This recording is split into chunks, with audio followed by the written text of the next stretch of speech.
Chapter 547. Chapter 2. Around 12 o'clock in the evening.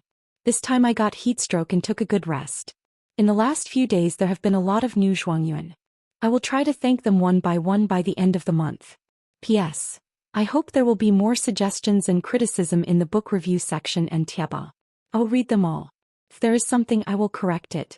If there is nothing I will encourage it. PS2. I feel like in the blink of an eye the second volume is about to reach 100 chapters. Under Sweet Potato's instruction, they followed the military book's policy of besieging the city, deliberately leaving a way out. It was obvious that Tao Yong was willing to abandon the foundation of Dunhuang. He took the lead in abandoning the Mao family which had lost its backbone, and escaped with his trusted subordinates. The old general of Jinxi province, Lu Wu, had no choice. His whole family and his life were hanging in the city. Before he died bravely in battle, he loudly begged Sweet Potato not to cut the weeds and pull out the roots, so that his Lu family could survive. Sweet Potato ignored him. Lu Wu died with his eyes open. The Mao family's retainers were all killed in battle. It was clear that Mao Rui father and daughter did not have moral integrity, but in terms of raising their soldiers, they indeed had a unique ability. Su Pu slaughtered the Jin Wu guards outside the palace. The remaining surviving cavalrymen were scared out of their wits. They threw away their weapons and prostrated themselves on the ground. Su Pu casually picked up an iron spear and returned confidently. He saw Sweet Potato as well as Su Fengnian, who was sitting on a bookcase to regulate his breathing and recuperate. Sweet Potato wanted to say something but hesitated. Su Fengnian laughed and said, "Dunhuang is your city, you know best the pros and cons, don't worry about me, just do what you need to do. This Uncle Su is my Shifu's best friend, you can trust him." "Greetings, Governor." Sweet Potato curled her skirt and gently performed a Wan Fu gesture. First private then official. With a stern countenance she said, "I will have to trouble Uncle Su to lead 50 cavalrymen to pursue and annihilate Tao Yong, leaving him alone to return to Orange Province. This can be considered Dunhuang City giving Murong Baoding some face. Uncle Su will lead the troops to the Imperial Mending Platform. You don't have to do anything." Su Pu accepted the order and left. A few old eunuchs and female officials from the Palace of Purple Gold who were lucky enough to survive also followed behind this strange middle-aged man. With a few words, Su Pu roped in 50 to 60 golden knights who wanted to atone for their crimes and charged toward the Imperial Mending Platform that was either wavering or biding its time. Su Fengnian had been sitting on his book box the whole time to heal himself. Although he looked like he was covered in blood, he was actually only lightly injured and his external injuries were not serious. However, his meridians were severely damaged.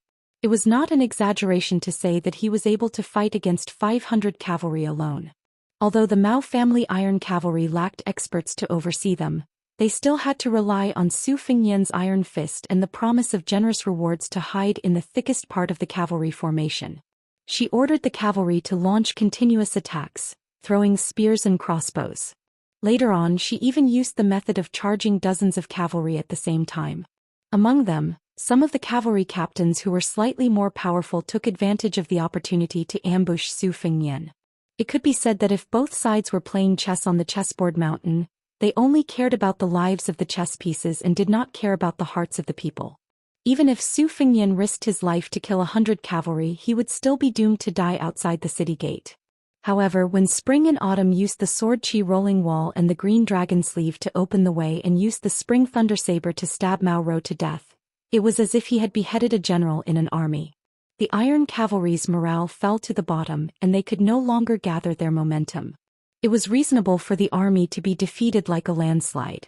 Even if Su Fengnian had 50 to 60% of his Great Yellow Hall realm and the initial stage of Vajra realm, he would still need to recuperate for 20 years to recover.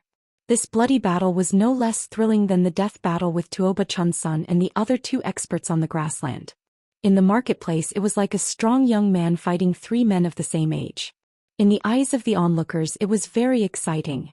The latter was like risking his life against hundreds of children, being entangled endlessly, bitten several times, dozens of times or even hundreds of times. It was equally hair-raising. Su Fengnian calmly looked at those Jianghu people who, after the dust had settled, looked somewhat nervous. He then looked at the sturdy old man who had fallen to the ground dead. This Dunhuang city's Lu family had originally wanted to put on a tiger that would not fall down. Before he died, he would crush his iron spear into the ground and hold it with both hands until he died. However, very quickly he was hacked down by some people's sabers and trampled over. Some astute Jianghu people fought as they walked. They approached the corpse, pretended to roll on the ground, got close to the old man's body, and with a touch, stole the jade pendant on his waist. Several people who were slow to act followed suit, rolling back and forth on Lu Wu's corpse. They did not even let go of the jade inlaid buckle which was taken away. There was only one ox leather boot left on his feet. It was said that the dead were the most important, but in Jianghu who cared about being the most important? At this time, other than the two fragrant maids curled up in the corner of the carriage, the rest of the Mao family were already dead. A sharp-eyed Wuling man wanted to go to the carriage to have a good time. Even if he did not take off his pants and did not work, it would be good to have a good time. In the end, Su Pu, who was riding on top of him, happened to stab him in the back with a spear. With a twist of the spearhead, his body was torn in half. No one dared to mess around in the chaos. Su Fengnian had already put the spring thunder saber back into the box. A blood-stained scarlet spring and autumn sword lay across his knees.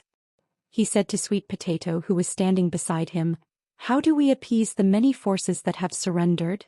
Sweet Potato thought for a moment and said, "These aftermath matters should be handed over to Governor Su Pu. I should have died outside the palace gate. It is not good to draw legs on a snake." She smiled. "Since the young master is here, of course it is up to you to make the decision." Su Fengnian furrowed his brows. "I will only watch. I won't talk or do anything. But first you have to arrange a passable identity for me. Right, even you know Su Pu. Will anyone recognize him as the former governor of the 12th Light Cavalry Battalion of the Beiliang Army?" Chapter 548. Sweet Potato shook her head and said, "No, this servant knows Su Pu because Imperial Tutor Li Yishan mentioned the governor when he was teaching the brocade pouch at Tide Listening Pavilion. Moreover, the transmission of information between Liang and Meng was too expensive. It was all exchanged with human lives. Secret agents and spies had to be carefully selected. It was impossible for them to take care of everything, no matter how big or small. It was also impossible for them to have the ability to investigate an old general of northern Liang who had not shown his face for 20 years. Our Beiliang can be said to be the place that pays the most attention to infiltration and counterinfiltration of the two dynasties. From what this servant knows, Beiliang has a secret organization. Other than targeting Great Peace City and the vassals, it spares no effort on the Beimang imperial tent and the capital of the southern dynasties. All of this is handled by Master's master. It is watertight." Su Fengnian said self-deprecatingly, "Benevolent people do not join the army, benevolent people do not command soldiers. I think that while Su Pu's impression of me has changed, it is probably not much better." Sweet Potato said sadly, "It is all the servant's fault." Su Fengnian said with a smile, "You are really wrong this time. If not for you, I insisted on being a hero and returning to the city. Su Pu may not have knelt and called me His Royal Highness. At most he would have called me uncle and nephew. You do not know, these famous generals from the spring and autumn period are all arrogant and untamed. They value military merit far more than relationships.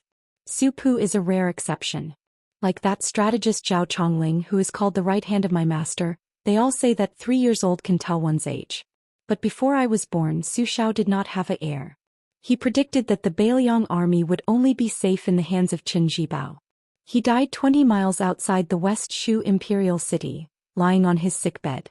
He did not talk about how to avenge his family, but pulled Su Xiao's hand and said that he had to remove the word righteous from Qin Jibao's identity as his adopted son so that he could die in peace. Sweet Potato did not dare to ask further. Su Fengnian stood up and put the spring and autumn back into its sheath on his back. He spat out a mouthful of scarlet and golden qi and said with a smile, "It's a blessing in disguise. I absorbed 2 Diana golden elixirs outside the city and opened another aperture. Also, do you know that this newly forged sword can become a flying sword by itself if it drinks more than 1,000 blood?" Sweet Potato blinked and said, "Then can I borrow your servant to kill another 700 to 800 people?" Su Fengnian reached out and flicked her forehead. He laughed angrily and said, "Do you think that this sword, which has the potential to be one of the top 3 swords in the world, is an idiot? You have to be of the same mind. When it comes to raising a sword, you can't be careless and there's no shortcut. Su Fengnian looked at the river of blood outside the palace and sighed. He silently scolded himself for being soft-hearted, hypocritical, and pretending to be obedient after receiving benefits. She picked up her suitcase and walked into the palace. Sweet Potato naturally had to stay behind to clean up the mess. She looked at his back and remembered that day in the palace. She was wearing a dragon robe and sitting on the dragon chair. That moment of joy was worth a lifetime. Only now did she know that choosing to spend the rest of her life in a lonely city like her aunt and turning white for a man was not such a terrible thing. Su Fengnian suddenly turned around and smiled. Sweet Potato was absent-minded for a moment. She did not know which lucky woman he would fall in love with in this life. Zhang and I? From the bottom of her heart, Sweet Potato did not like this subjugated princess who lived only for revenge. She felt that only a more generous woman was worthy of the young master's love. Of course, this was only what Sweet Potato thought. As for the young master's choice, she would support it. Su Fengnian was no longer His Royal Highness who could not distinguish between the 5 grains and the 4 limbs. He bathed alone in Qingqiuzhai and changed his clothes. After changing into a clean set of clothes, he felt refreshed. The situation in Dunhuang had been settled. The palace maids and eunuchs in each palace continued to behave themselves step by step. To them, the turbulent situation outside the palace was nothing more than the rise and fall of a new emperor. It was just the rise and fall of a new emperor. Their official hat became bigger or even their heads were taken off. It would not disturb the lives of small fish and shrimps like them. However, to be honest, they still liked the current palace lord as the master of Dunhuang. Although the rewards and punishments were clear, compared to the previous palace lord who had been as cold as an iceberg for decades, it was more humane. Su Fengnian sat on a stone bench in the courtyard. There were spring and autumn and spring thunder on the table. Just by listening to their names, they seemed to be a pair of siblings. Su Fengnian did not wait for the expected Sweet Potato. Instead, he was unexpectedly visited alone by Su Pu. Su Pu also did not need to kneel to make her position clear. When she saw Su Fengnian waving his hand to signal her, she calmly sat down and said, "According to Li Yishan's arrangement, the visiting forces will be treated differently. The deep-rooted local parties in the city will be eradicated. None will be left alive. For those who have infiltrated Dunhuang from outside the city in the past 10 years, such as the 2 trusted aides of Juzi Province and Jianxi Province, after the old forces have been emptied and leveled, they will continue to arrange for people to fill in. Moreover, New Dunhuang City will take the initiative to express goodwill. Not only will it give them a way out, it will also set up a ladder to let them annex some of the Mao and Lu families' territories. In this way, they will have a fat bait to slowly nibble away at. It is guaranteed that they will live in peace for 5 years." Su Fengnian nodded and curiously asked, "What is the attitude of the Imperial Mending Platform?" When she was not killing people, Su Pu, who was exceptionally refined like a down-and-out scholar, laughed softly and said, "Not declaring their position is the best attitude. New Dunhuang City is happy to share a cup of the soup with them." Su Fengnian asked, "Which forces are actually Baoyang's secret chess pieces?" Without the slightest hesitation, Su Pu said, "The Yuan and Duanmu families were single-handedly supported by Li Yishan. However, I am afraid that even within these 2 families only 4 or 5 people know the truth. The rest of the forces are all acting because of the benefits they are not worth mentioning." With a wry smile, Su Fengnian said, "By making such a scene, won't I create unnecessary problems for Shifu?" Su Pu smiled sincerely and said, "Li Yishan himself often says that it is because of the will of the people that he made the chess pieces outside the chessboard. From this, one can see the true strength of a national chess player. His Royal Highness need not worry. This general believes that Li Yishan will be happy to see this happen. To be able to make a chess game even more lively, it can be seen that His Highness has truly entered the game and exerted his strength. This is a good thing." Su Fengnian said with interest, "Uncle Su is also proficient in chess?" Su Pu hurriedly waved her hand and said, "After interacting with Li Yishan for so long, he only knows how to talk about grand principles. If we were to really play a game, he would be an unbearably vulgar and terrible chess player. He would never be able to win against His Highness. Your Highness, please don't force me." Su Fengnian laughed and said, "I think he is still a bit better than Su Xiao." One respectfully addressed His Royal Highness, while the other warmly addressed him as Uncle Su. Was it because they were incongruous? Suddenly, the bitter rain of late spring poured down. Su Fengnian and Su Pu walked into the temple together. Su Fengnian said, "When the devil Luo Yang enters the city, that will be the real calamity for Dunhuang City." Su Pu nodded his head. Even this light cavalry governor was a little worried. Su Fengnian said in self-mockery, "Don't jinx it." Inside and outside the city the rain was pouring down. A man in white clothes went past the Kaji Buddha cave and slowly walked toward the city of Dunhuang. The heavy rain during the day was like a black curtain. The man's white clothes were particularly conspicuous. The raindrops evaporated about 1 zhang away from his head. Some of the fleeing Mao family's Jin Wu cavalry saw this handsome bodhisattva on the road. Their hearts were filled with evil intentions, but they didn't even have time to make a sound before they were chopped into 8 pieces in the heavy rain. Chapter 549. There were several plump banana trees planted in the courtyard. The sound of the raindrops hitting the banana leaves was crisp and clear. Su Fengnian and Su Pu, who had met in a foreign land, took 2 stools and sat at the door. Su Fengnian suddenly smiled and saw Su Pu's puzzled gaze. He blushed with shame and said, "Uncle Su should also know that I used to spend money to buy poems. I remember once I spent around 200 to 300 taels of silver to buy a 7-word quatrain. There was a line in it, 'The rain beats the banana leaves, the voice is bitter.' At that time I felt that it was quite interesting and took it to second sister to present it as a treasure. Unexpectedly I was scolded badly and said that it was a groundless moan.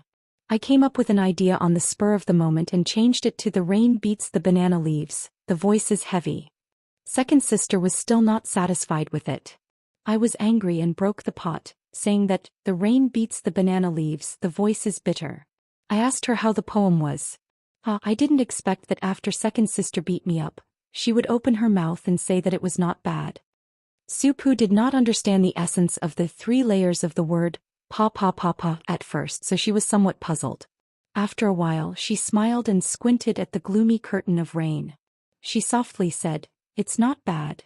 Su Fengnian was about to speak when Sweet Potato walked into the courtyard with a satin-embroidered umbrella. She closed the umbrella and stood upside down at the door. Su Fengnian remembered his mother's teachings when he was young. The umbrella should not be placed upside down, so he turned the small umbrella upside down. Sweet Potato smiled and said in a gentle voice, "It's more or less settled. Although it can't be said that everyone is happy, the general direction has been settled. The minor details will be left to them to discuss in private when they return to the mansion. In any case, there are only a few pieces of meat on the chopping board. After all, it's just a matter of whose bowl it will land in. This servant guesses that it will be necessary to rely on the marriage of women of suitable age in the family. Only when everyone becomes in-laws will they be relieved. These 2 days there will be a few white matters and a few red matters. Everyone will be busy." Su Pu dismissed it with a smile. Su Fengnian looked at the sky and asked, "Do you want to go out for a walk?" Su Pu smiled and said, "That's a good idea. If you're tired you can rest at this general's place. There's also a few bottles of green ant wine that you can't bear to drink. Warm it up and down. It'll drive away the cold." Sweet Potato looked worried. Su Fengnian smiled helplessly and said, "Do you really think I'm a clay bodhisattva or a paper tiger, so delicate that I can't bear to see rain?" Hearing this, Sweet Potato no longer insisted on his opinion. The 3 of them walked out of Qingqiuzhai with their umbrellas swaying in the wind, and out of the giant Immortal palace that had returned to its former tranquility. Su Pu's wine shop was on the main road of the main city, so they could walk straight there. The heavy rain washed away the blood and conspiracies. However, the city was much stricter than usual. There were already several cases where the remnants of the rebellion, escorted by their loyal servants, disguised themselves and tried to escape the city. However, the Jinwu guards and Jianghu people who were temporarily stationed at the 3 city gates saw through their identities and killed them on the spot. As for whether there were any fish that escaped the net, only heaven knows. Perhaps only those who had endured hardships for years would know. This was another story similar to the joys and sorrows of this old man's son Zhao and the crown prince of Western Shu. Moreover, this thick blood debt would most likely be forced onto Su Fengnian's head in the future. At this time the 3 of them were walking on the dim street with few people. Su Fengnian turned into a spacious alley and finally heard some noise. Su Fengnian stood in front of a scallion pancake stall with a large oil umbrella. This time-honored stall had been selling scallion pancakes in Dunhuang for decades, so it was not afraid of the dark alleys. Even at this time, there were still gluttonous diners coming to buy scallion pancakes and wolfing them down or bringing them to their families. Su Fingyan and the others stood at the end of the line. During this time there were also some commoners who came. Some of them knew Su Pu, who had been selling wine for some years. They knew that he had once married a beautiful daughter-in-law of a noble surname and then ran off to live with the eldest son of the Duanmu family. They all smiled and quietly pointed at this middle-aged man. Among them, a fat and wealthy merchant asked Su Pu, who had excellent calligraphy skills, for a spring festival couplet. Remembering their old friendship, he was somewhat dissatisfied. He stopped those familiar diners from making fun of him and cut the line to greet Su Pu. Su Pu turned around and smiled. "Boss Chow, did you buy scallion pancakes for your precious daughter again? Be careful that you don't grow too fat and won't be able to get married in the future." The fat merchant laughed and said, "My daughter didn't grow fat from eating. She looks like me. It doesn't matter if she won't be able to get married. It's fine as long as she marries into the family. Old Chow, I wake up early in the morning and grope around in the dark to earn money. What am I trying to do? Isn't it because I want my children's lives to be a bit more relaxed? That's right, Brother Su, I've purchased a new house in the eastern part of the city. When I get back, I'll need a few couplets from you. Can you help me write some bolder couplets?" Su Pu nodded and said, "That's not a problem. Remember to come and drink often. Without Big Boss Chow's support, the wine shop won't be able to continue." The Chow family member patted Su Pu's shoulder and said straightforwardly, "That's not a problem. It just so happens that we're having a housewarming celebration. Originally, I wanted to go over to your place to discuss it. I'll buy all the wine from your shop. Is it good? But let's make it clear you have to give me Old Chow an affordable price." Su Pu nodded and said with a smile, "Boss Chow is an expert. If I dare to sell it at a high price, I won't be able to do business in Dunhuang City in the future." Chapter 550. Sweet Potato stood with an umbrella in hand. He turned his head to look at the middle-aged man and old man chatting politely with some interest. Su Fingyan turned around and saw that the merchant had probably noticed that he was dressed in bright clothes and had brought along a beautiful maidservant. The merchant had a bashful attitude, as if he wanted to get close to Su Fingyan but did not dare to act rashly. Su Fingyan took the initiative to smile and said, "Is this Boss Chow? I am Uncle Su's distant nephew. I just came to Dunhuang to do some porcelain business. Uncle Su often says that Boss Chow has been taking care of the shop all these years. Later on, when we move in, I have some porcelain bowls and plates on hand. They can be considered presentable. When we visit, I will send over a dozen sets to Boss Chow." Boss Chow's face was filled with surprise. "Really?" Su Fingyan smiled warmly. "If I were to fool Boss Chow, I would be scolded to death by Uncle Su. I'm serious." Boss Chow's family was well off. It was not that he really cared about the dozen sets of porcelain bowls and plates. It was just that he saw the astonishing aura of this master and maidservant pair. If one wanted to make money in business, one had to first rely on capital and then rely on one's connections. Especially the latter. Those who had done business before knew that many times in this world where people looked down on others, if the bodhisattvas in the temples felt that your status was low and were ashamed to be associated with you, then no matter how much gold and silver you had, it would be useless. You would not even be able to enter the temple with a pig's head. Meeting an influential person who was easy to talk to was even more unprecedented than meeting a young courtesan in a brothel. The reason why Boss Chow got close to Su Pu, this kind of poor scholar, was because he had some small calculations in his heart. He was born a merchant and had a natural sense of inferiority towards those scholars who had knowledge in their stomachs. It was not easy for him to meet someone who was poor, so he always felt a little complacent. He wanted to show off his family's rich and dignified style by inviting Su Pu to write spring couplets and drink in his mansion. When did he not have the small idea of making Su Pu feel inferior when he saw the mansion? After Sweet Potato bought 3 scallion pancakes wrapped in oil paper, Su Fingyan and Su Pu bid farewell to Boss Chow and left. At that time, the fat man did not dare to look at Sweet Potato. Now that he had the time, he stared at her graceful figure with all his might. He swallowed hard, wondering how Su Pu could have such extravagant relatives. Walking on the bluestone pavement in the spring rain, Sweet Potato smiled and said, "Governor, it won't be long before the Yuan family will regret." Su Pu shook her head with a bitter smile. Su Fengyan asked, "What happened?" Sweet Potato glanced at Su Pu, who smiled and said, "Just say it." Sweet Potato then slowly said, "Once, there was a woman from the Yuan family with exceptional insight who took a fancy to you. She did not hesitate to elope and break off relations with her family. She married you and became the proprietress of a wine vendor. Later, for some reason, she returned to her family."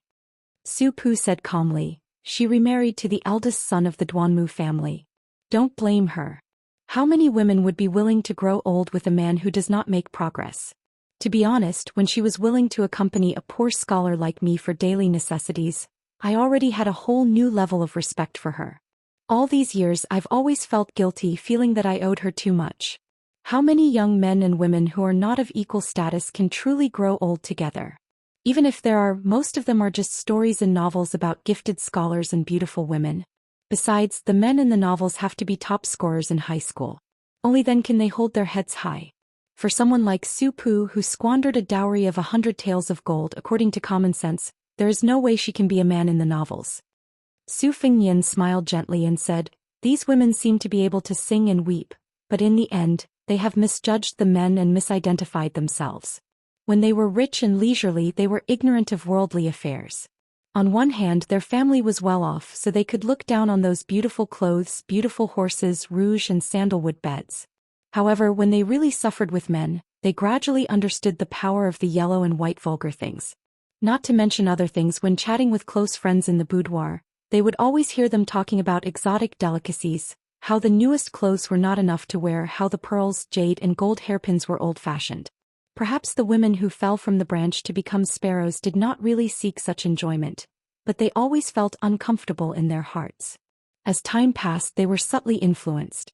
When they looked at the good-for-nothing man beside them, they knew that his literary talent could not turn into a wife who relied on her husband's status as a wife, and even implicated her children to suffer in the future.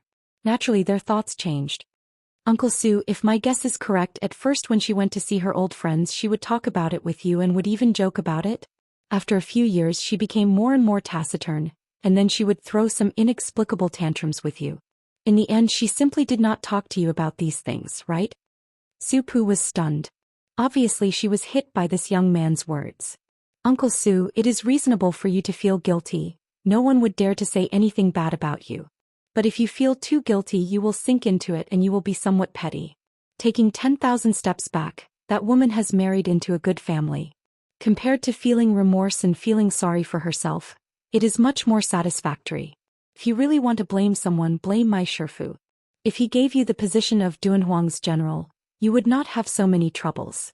Su Pu was stunned for a long time. She did not say anything. Sweet Potato sighed softly. If that woman heard what young master said, she would be too ashamed to show her face. Su Fengyan laughed self-deprecatingly. "I have always been this kind of vulgar man who spoils the scenery." She probably would not be willing to dirty her ears, so she would not listen to even half a sentence. The middle-aged scholarly general from the spring and autumn period sighed. "Your Highness' seemingly heartless words have helped Su Pu untie too much of the knot in my heart."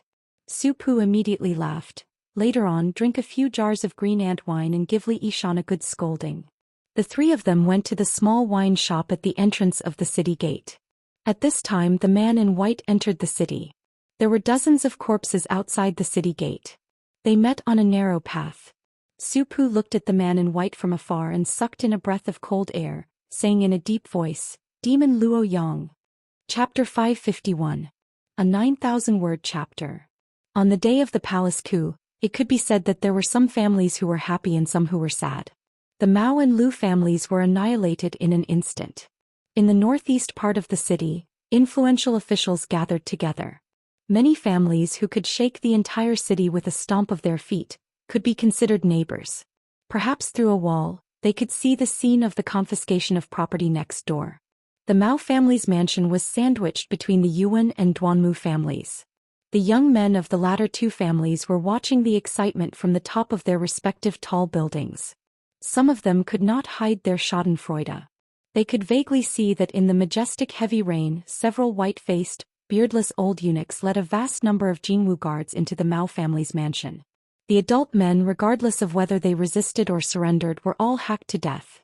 Some men with martial arts skills wanted to jump over the wall to escape, but they had already been easily intercepted and killed by the Wulian grassland squatting at the base of the wall. Occasionally, there were a few people who relied on their thick skin and high martial arts skills to jump over the high wall. As soon as they landed, they were stabbed by the two families' elite retainers who were waiting for them. They were nailed to death to the ground or to the wall, or they were shot into hedgehogs by the rows of crossbows.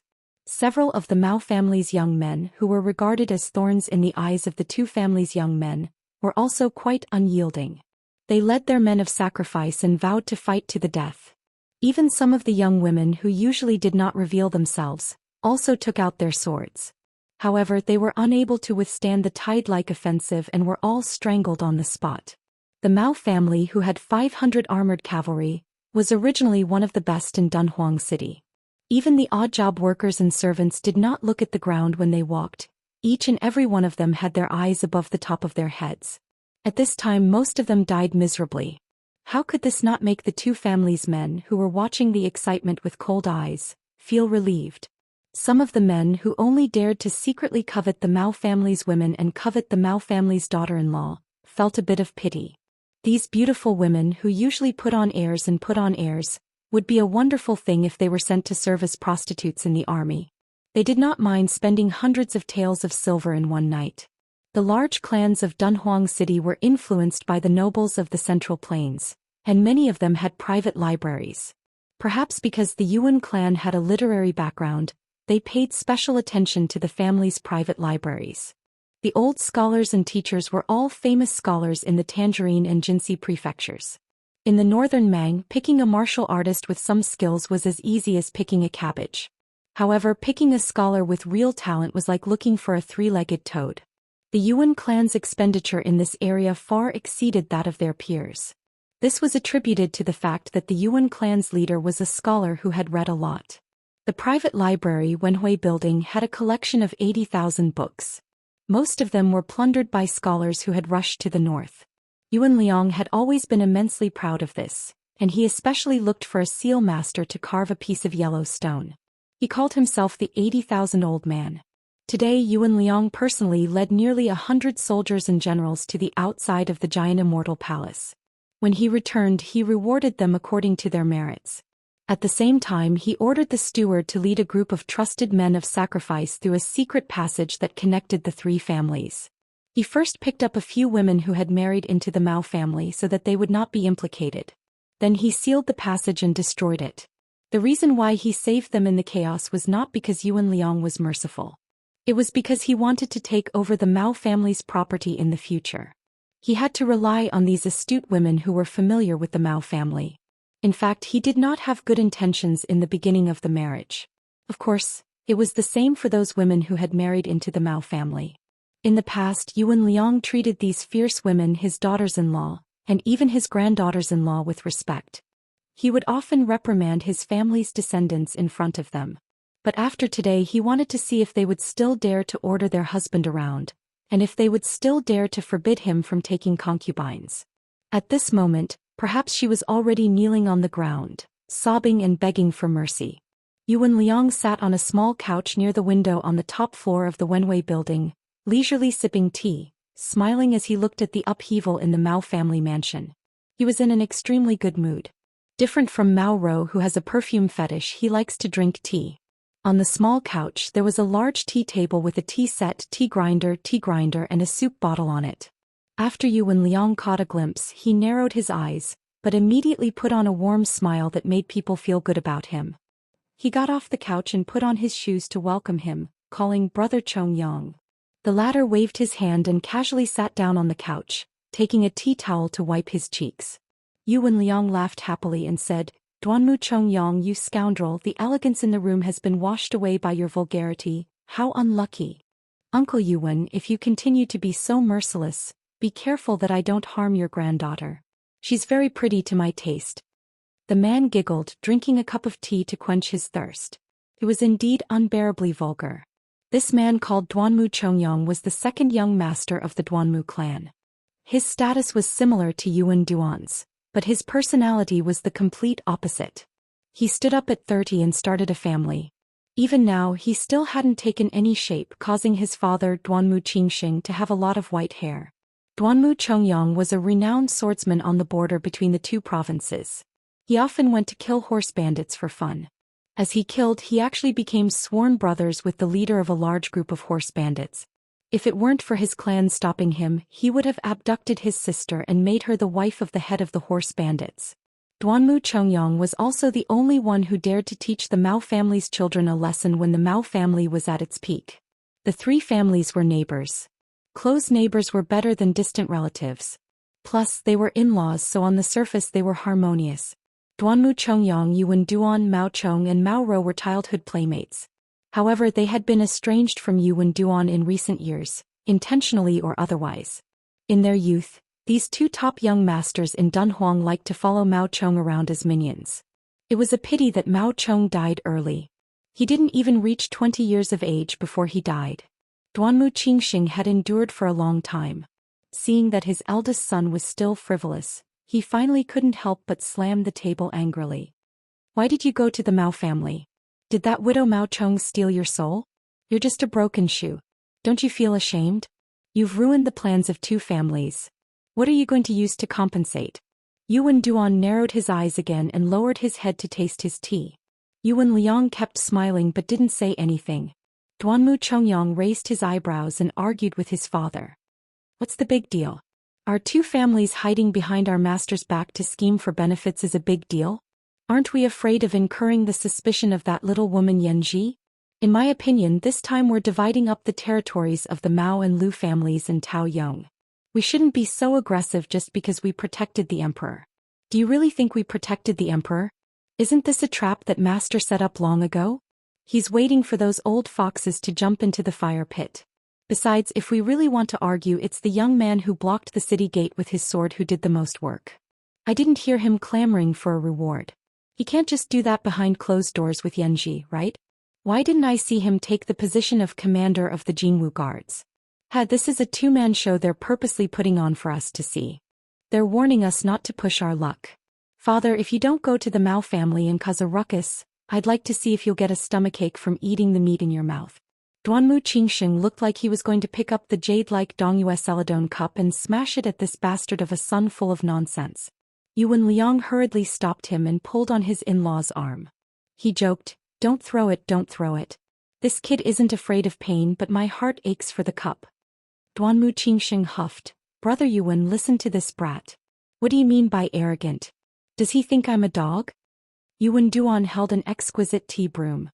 He bent over and lowered his head. The corners of his mouth curled up slightly as he narrowed his eyes and sneered. After Duanmu Qingxing calmed down, Yuan Liang looked at the green and tea-colored Dongyue porcelain. He stroked his beard and said with a faint smile, Actually, Chongyang's words aren't without reason. Our table manners aren't too good. It's hard to avoid being disliked. Our two families are Baoyang's chess pieces that can't see the light of day. Misfortune and fortune are interdependent. Indeed, we don't have to worry about that little girl with a strange background mistreating us. We can eat less on the surface, but there's no harm in taking more in secret. This way, it'll be convenient for giant Immortal Palace to appease the people. To put it bluntly, don't think the word dog is unpleasant to hear. Our two families are just other people's running dogs. Before biting, we have to tuck our tails between our legs and not make a sound. When it's time to bite, we have to be full of energy. Duanmu Qingxing's face was full of anger. He was a rough man who brandished his spear and brandished his staff. He couldn't speak in a genteel manner. He really couldn't think of a rebuttal and could only sulk.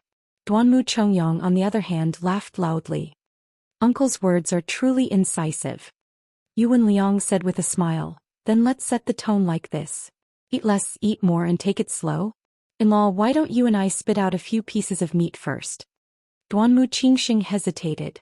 He turned his head and caught a glimpse of that bastard who was the butt of jokes in the city casually slipping a teacup into his sleeve. He couldn't vent his anger, but it wasn't good for him to point it out. He could only nod and say in a low, muffled voice, in any case, it's all up to you these past few years. After absent-mindedly drinking his tea, Duanmu Qingxing practically dragged his son out of the tea house and library. Yuan Duan was about to speak when the carefree Duanmu Chongyang jogged in, smiling as he took away the straw raincoat hanging on the screen. Yuan Liang waited until the sound of footsteps was far away before he glanced at the tea table. The tea set was missing a young gentleman's incomplete tea set. The entire set was ruined. He sighed softly. Chapter 552. Yuan Liang was no longer in the mood to drink tea, only feeling annoyed. He gazed at the curtain of rain outside the window and asked, "Do you know that trash called Su Pu is the new big shot of Dun Huang?" Yuan Dun put on a fake smile. "I already know." Yuan Liang asked, "Now that you know his identity, do you know how to get along?" Yuan Dun said with a dark expression, "At worst we'll just remarry that shameless slut back. Duanmu Zhongqiu is a useless piece of trash who only knows how to read books and fiddle with literary talent. Just look at that pair of dogs and everything will be fine. I heard that Duanmu Zhongqiu has taken a fancy to a prostitute and wants to take her in as a concubine. Then we'll have that slut pretend to be jealous and divorce her under the title of a jealous woman. It'll be perfectly justifiable. Anyway, that good-for-nothing Su Pu won't mind this kind of thing." Yuan Liang was furious. He picked up the teacup and smashed it over. Yuan Dun, whose forehead was bleeding, was stunned. Yuan Liang scolded, "Idiot, do you really think Su Pu is just a brute?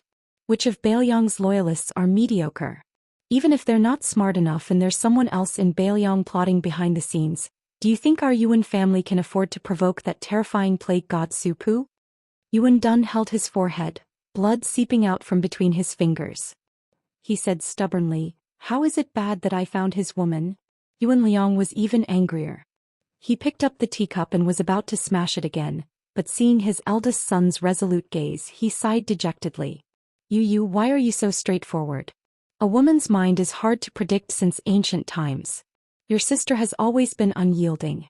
After being humiliated like this and being forced to remarry, do you really think she won't go crazy and complain to Su Pu in a fit of rage? Since ancient times, how many of the generals and ministers who didn't die on the battlefield died in the gusts of cold wind on the king's pillow? Don't mention this again." Yuan Dun narrowed his eyes out of habit. After releasing his hand, he picked up a tea towel to wipe it clean and smiled. "I have a plan to divert the trouble to the Duanmu family." Yuan Liang's eyes lit up. He said skeptically, "Oh?" Yuan Duan rubbed the round teapot with his finger and said with a smile, "I have a confidant who is close to Duanmu Zhongqiu and can encourage him to take a concubine. Duanmu Zhongqiu is a hypocrite with a timid and fickle personality. He is easily swayed and cares about face the most.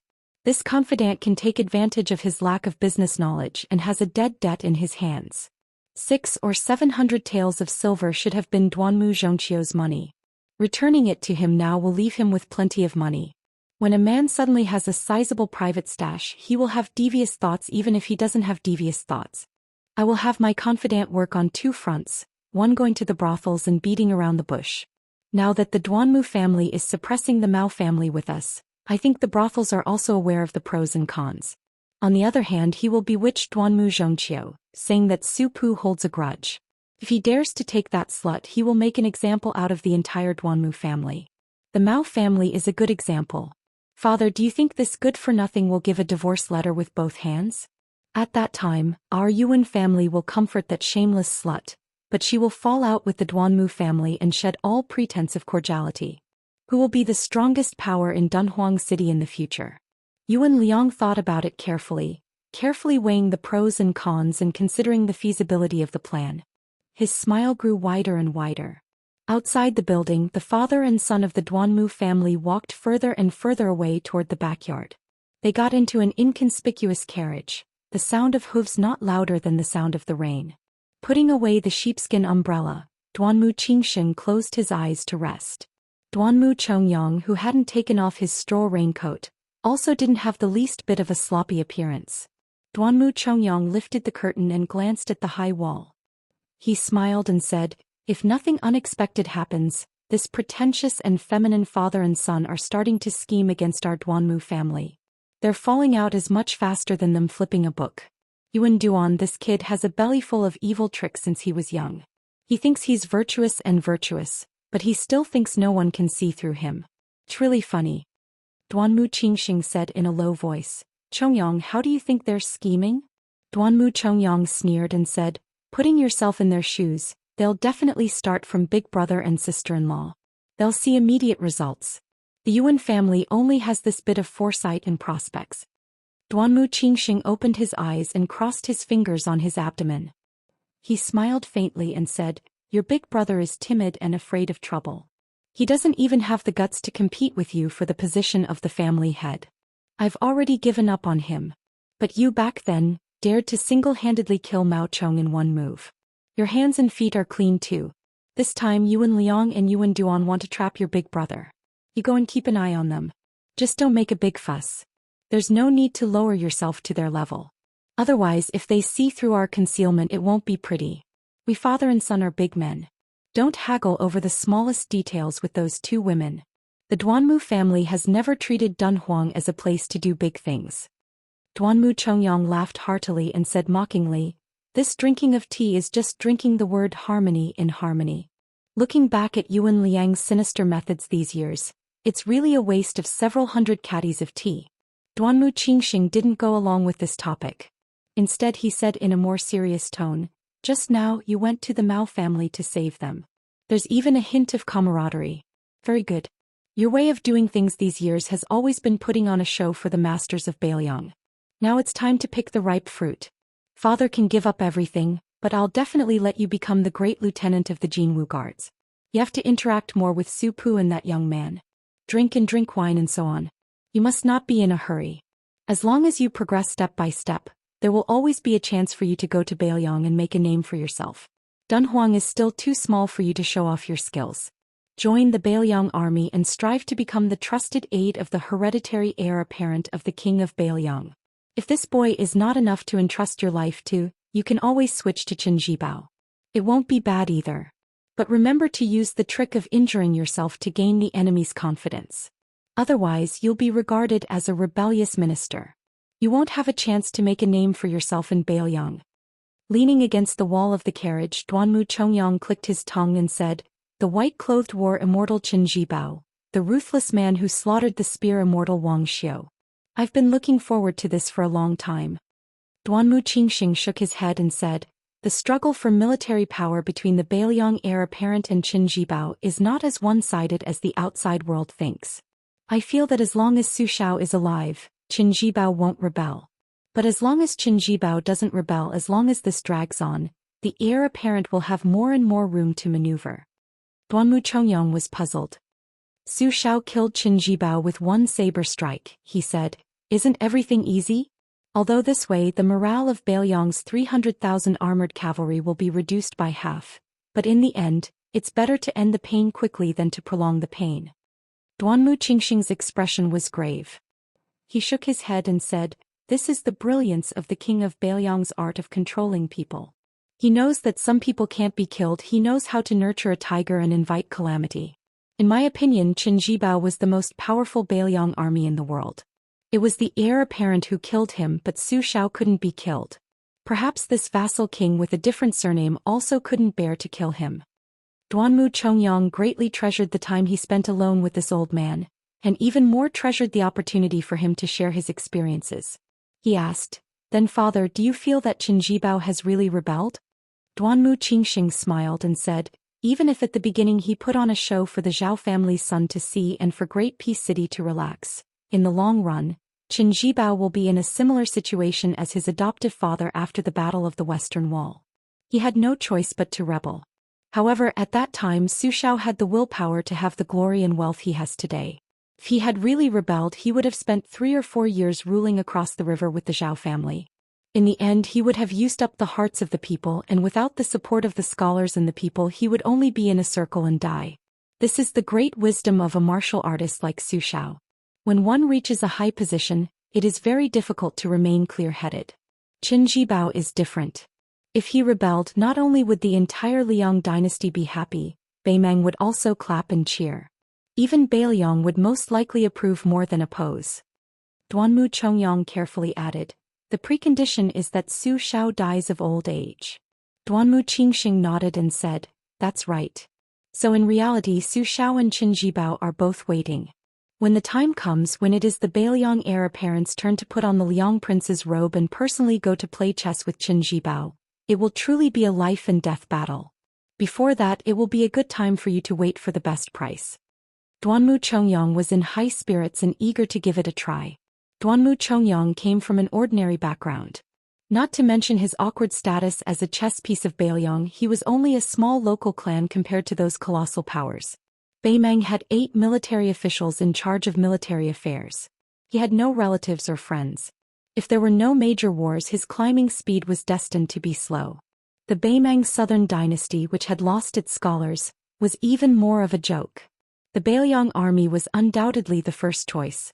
If the confrontation between Liang and Beimang was like a jade wall, then why not take advantage of this opportunity to attack the Bailiang army in the crevice?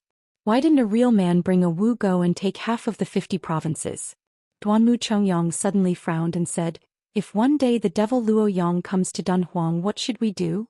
Duanmu Qingxing loosened his fingers and waved his hand, saying, "There is no need to worry unnecessarily." At that time, the old Castellan still wanted to go out of the city to fight even though he was seriously injured to death. Kippi said that he used his life in exchange for a verbal agreement. This was all part of Bailiang's plan. They wanted to give Dunhuang a large bodhisattva to worship. Duanmu Chongyang's face was full of admiration. Bailiang Qin Jibao and the devil Luo Yang both like to wear white clothes. Aha, when I am troubled I go out to kill horse gang. I also like to wear a white robe. Duanmu Qingxing felt a little helpless, but his mood relaxed a little. He joked, "In white there is Luo Yang, in green there is West Chu Chao Chongqing. You should strive to be more successful and get yourself a red robe or something." Duanmu Chongyang knew himself well.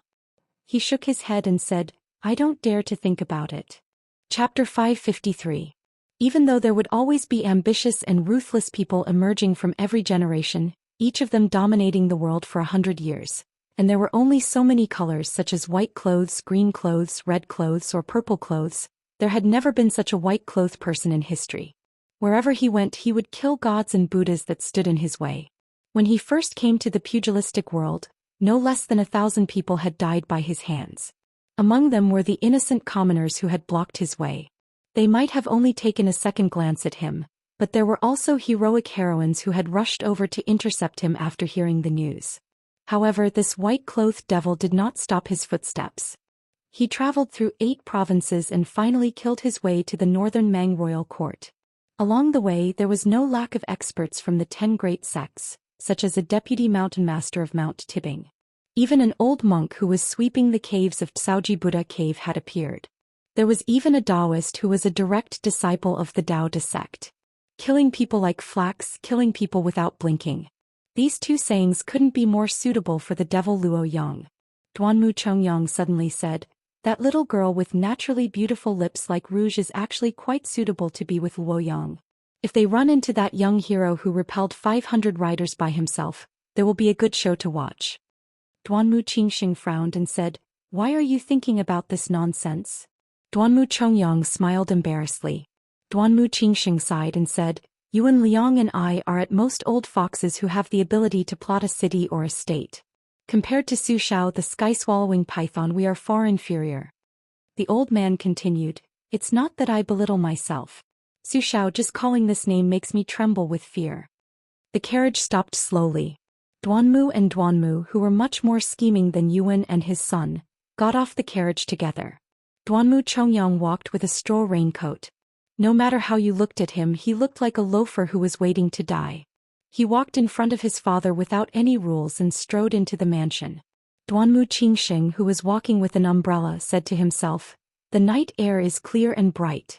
Ask yourself, you will know how much conscience you have and how much knowledge you have." He stepped over the threshold with a self-mocking face. Unfortunately, it's daytime. On this day it was still raining heavily. Bai Yi had just entered the city when he met a group of 3 people who were walking towards the wine shop. Su Pu, who had lived in seclusion in Dunhuang City for many years, stood in front of the 2 men. It was a taboo in Jianghu for a pair of unfamiliar experts to meet each other. However, Su Pu didn't care about this. It was ridiculous to say that he had submitted to the junior Su Fengnian. Su Pu, as the commander of the 12 light cavalry camps, had 70 to 80,000 cavalry under his command. He was on equal footing with the vanguard commander Wuxia. Not to mention Li Yishan, his confidant, even Zhao Chongling, the undisputed chief strategist of Bailiang, respected Su Pu greatly. What kind of person had Su Pu not seen? However, Su Pu was strict in his conduct and abided by his duty. Since he was willing to be a death soldier pawn of Dunhuang City, and even His Royal Highness dared to go to Beimang alone, he had the resolve to die in front of Su Fengyan in this city. There were countless elite troops in the world, but only the Northern Liang Army and Tuoba Bodhisattva's personal guards could be said to be able to fight to the death without leaving a single soldier. Su Pu considered himself an old soldier of Bailiang. How could he be afraid of battle? So what if you are the top person of the demonic path? How many times can you make me, Su Pu, die? Sweet Potato took a deep breath.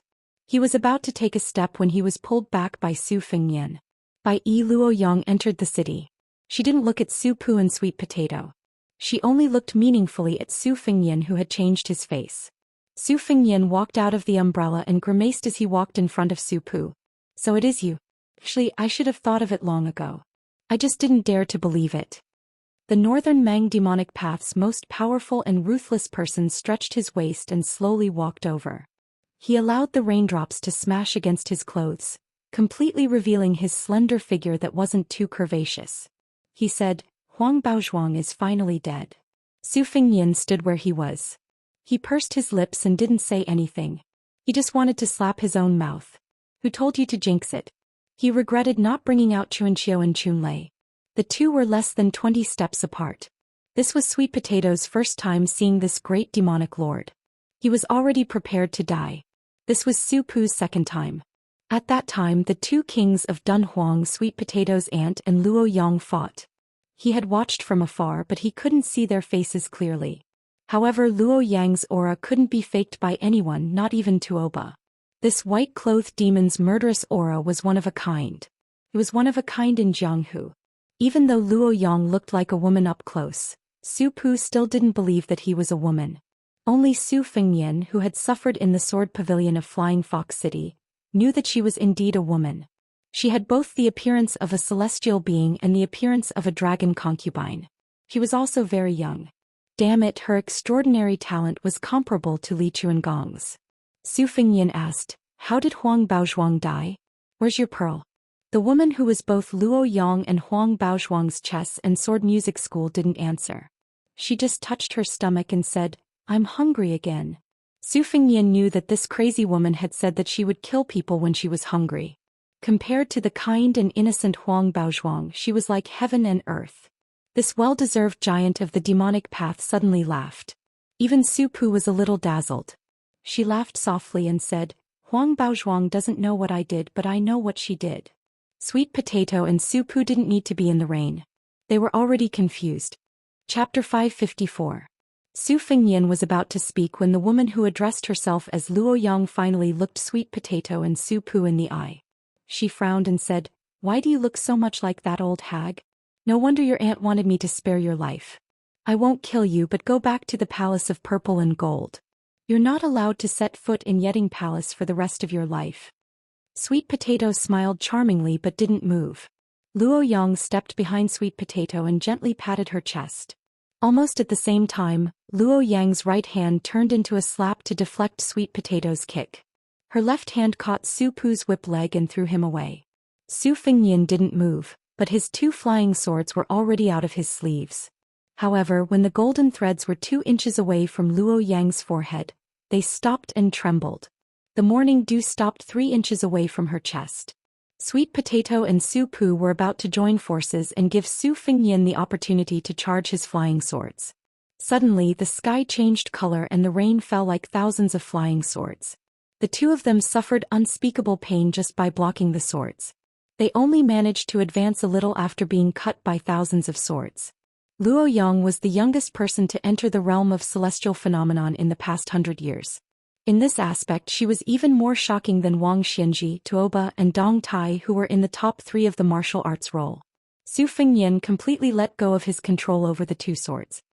He looked at the two of them calmly and then looked at the white-clothed devil Luoyang. He shook his head and said, Sweet Potato, Su Pu, you two go first. Don't worry about me. Sweet Potato was the first to turn around. Su Pu hesitated and also retreated. Luoyang made an exception and didn't chase after them. Probably because he found the golden thread flying sword in front of him interesting, he stretched out 2 fingers and caught the falling golden flying sword. Ignoring the morning dew falling to the ground near his chest, he said, Su, you have some skills and are becoming more and more promising. How did you enter the Vajra realm and how did you get injured?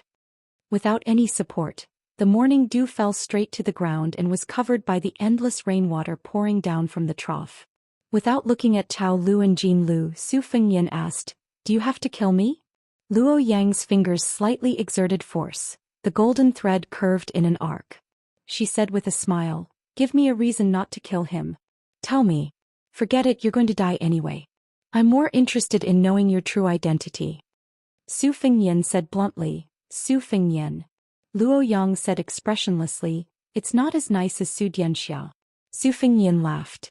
Without any guidance, the morning dew rose and stabbed toward the white-clothed demon's chest again. This attack was sufficiently sinister and tricky and the timing was flawless. Even the blind zither player Xue Songguan would be caught unprepared. But she only made a small sound of surprise. She stretched out 2 fingers again and caught the strange psychic flying sword. Suddenly she said, Wu family's secret sword nurturing technique. It seems your talent in the way of the sword isn't as good as your use of the blade. You have a total of 12 flying swords, but only this little thing has a complete sword embryo. Su Fengyan, who had been ridiculed for his talent for the first time, didn't jump up and curse. He stood quietly where he was.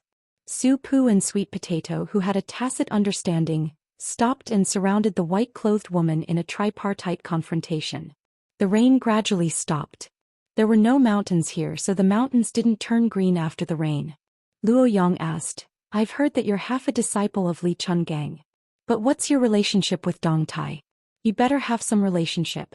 I killed my way here because I wanted to send a message to this new sword Immortal swordsman. I want to fight him. Do you really think you're invincible? Su Fengyan spat and laughed. Give me back my Huang Baozhuang. Compared to a demon like you, I prefer that gentle girl. Luo Yang laughed, her killing intent overflowing. But it wasn't directed at the blabbermouth Su Fengyan, but at the man on the city wall who carried the nameless sword. She mocked, No wonder you're so bold. So it was him who sent you a message. The dark clouds dispersed, and only a ray of sunlight shone through the cracks in the sky. It happened to shine on the swordsman's body. He looked like an immortal descending from the heavens. The middle-aged swordsman with a plain face floated down and said with a smile, I did send a message to this kid, but my original words were for him to say, Do you think you're worthy of looking down on Dong Tai? Su Fengyan curled his lips. If it was Li Chungang, it would be more like it. Luo Yang flicked away 2 dispensable flying swords with her finger. She looked at the new champion swordsman of this generation who had just fought with Tuoba, her eyes burning. She stomped her foot. The rain on the street splashed up into countless flying swords. You're the 3rd most powerful swordsman in the world, so I'll kill you with my flying swords. The reason I'm ranked behind you is because I haven't fought you yet. This was the conceit of the 4th most powerful person in the world, Luo Yang. Dong Tai didn't look at the thousands of flying swords with awe-inspiring sword intent. He glanced at Su Fengyan and said calmly, In this battle, I owe Li Chungang the favor of lending me his sword and teaching me. Stand further away and watch carefully with your eyes closed. Watch carefully with his eyes closed? Outsiders might not understand, but Su Fengyan, who had just entered the Vajra realm, knew the meaning of this. Just like after the sword embryo was completed, controlling the sword with qi became useless. It was far inferior to controlling the sword with the will of the heart, which was why she couldn't kill him in one strike. It wasn't that the flying swords weren't sharp enough, but that Su Fengyan's mental state was still insufficient. If it were Dong Tai who was truly unparalleled in the art of killing, Luo Yang wouldn't have been able to do it so easily. If Dong Tai claimed to be the 2nd most powerful swordsman, no one would dare to claim to be the 1st. Even Li Chungang didn't deny this point. If Su Fengyan watched the battle with his eyes open, he would have to pick up sesame seeds and throw away watermelons. The gains wouldn't make up for the losses. After he closed his eyes, one of his 5 senses would disappear, but the other 4 senses would be imperceptibly strengthened. This was the same principle as how blind people tended to have better hearing and deaf people tended to have better eyesight. After letting Sweet Potato and Su Pu leave at ease, he skimmed along the street. After about half a mile he sat cross-legged with his eyes closed. On this day not only did the southern wall of Dunhuang City collapse, but the southern city where Su Fengyan sat was also destroyed. The final result of this battle was that the third most powerful person was still the third most powerful person, and the fourth most powerful person was still the fourth most powerful person. Chapter 555. When Su Fengnian opened his eyes, he only saw Dong Tai squatting by his side. There was no sign of the devil Luo Yang. Su Fengnian was shocked to see a pale face like a thin piece of golden paper. Dong Tai, carrying a nameless sword on his back, looked at the ravines and collapsed city walls. He said calmly, "After the battle with Tuoba, I didn't win or lose. I traveled east to the ruins of the 9 swords of the Wu family. Along the way, I saw the master of the Banbing Mountain, the bronze man from the chess and sword music school, and several devils. I fought each of them once. As for this Luo Yang who just defeated Hong Jingyan, I found her in the air a long time ago. This tag team battle started with Tuoba and ended with Luo Yang. I didn't come here in vain. You're unlucky. After entering the city, she didn't have any killing intent. After sensing my sword aura, she wanted to use you as bait to force me to show myself." Su Fengnian said with a smile, "Beimeng didn't do the right thing this time." The new sword deity without a donkey or a peach blossom branch stood in front of a ravine. "I split the water when I see the water, I split the mountain when I see the mountain. This is the way of the sword Li Chungang lent me. Even if the 9 people on the martial arts ranking were waiting in front, I wouldn't be able to take a detour. It might be a bit of a disappointment if I told other people about this, but since you came to Beimeng alone, you should be able to understand a little." Dong Tai seemed to know what Su Fengnian wanted to ask. He smiled warmly and said slowly, "Senior Li's sword split the mountain and the sky. I used my swordsmanship to seek the Tao and took a narrow path. Senior Li lent me his sword not because he wanted me to take his broad path, but because he showed me the scenery on that path. He didn't want me to change my path. This is the most valuable part. When I gave you the sword, I deliberately hid the secret of the 12 flying swords. Apart from wanting you to comprehend the Tao and cultivate on your own, it was also because I wasn't straightforward enough. If it were Senior Li, he wouldn't have been so shy." Su Fengnian nodded. Dong Tai turned his head and glanced at him with a smile in his eyes. "You're straightforward and not pretentious. No wonder Li Chungang thought so highly of you." Su Fengnian smiled shyly. Su Fengnian was a junior interacting with his relatives and elders was of course because they were relatives. That was a senior. Dong Tai was not a man who stood out from the crowd. He was middle-aged and always had a smile on his face. He was more like a good-tempered and easygoing neighbor uncle. He was even more elegant and dignified than Su Pu, who had been selling wine for many years. Especially when he didn't unsheath his sword and return to its original state, he was even more humble and amiable.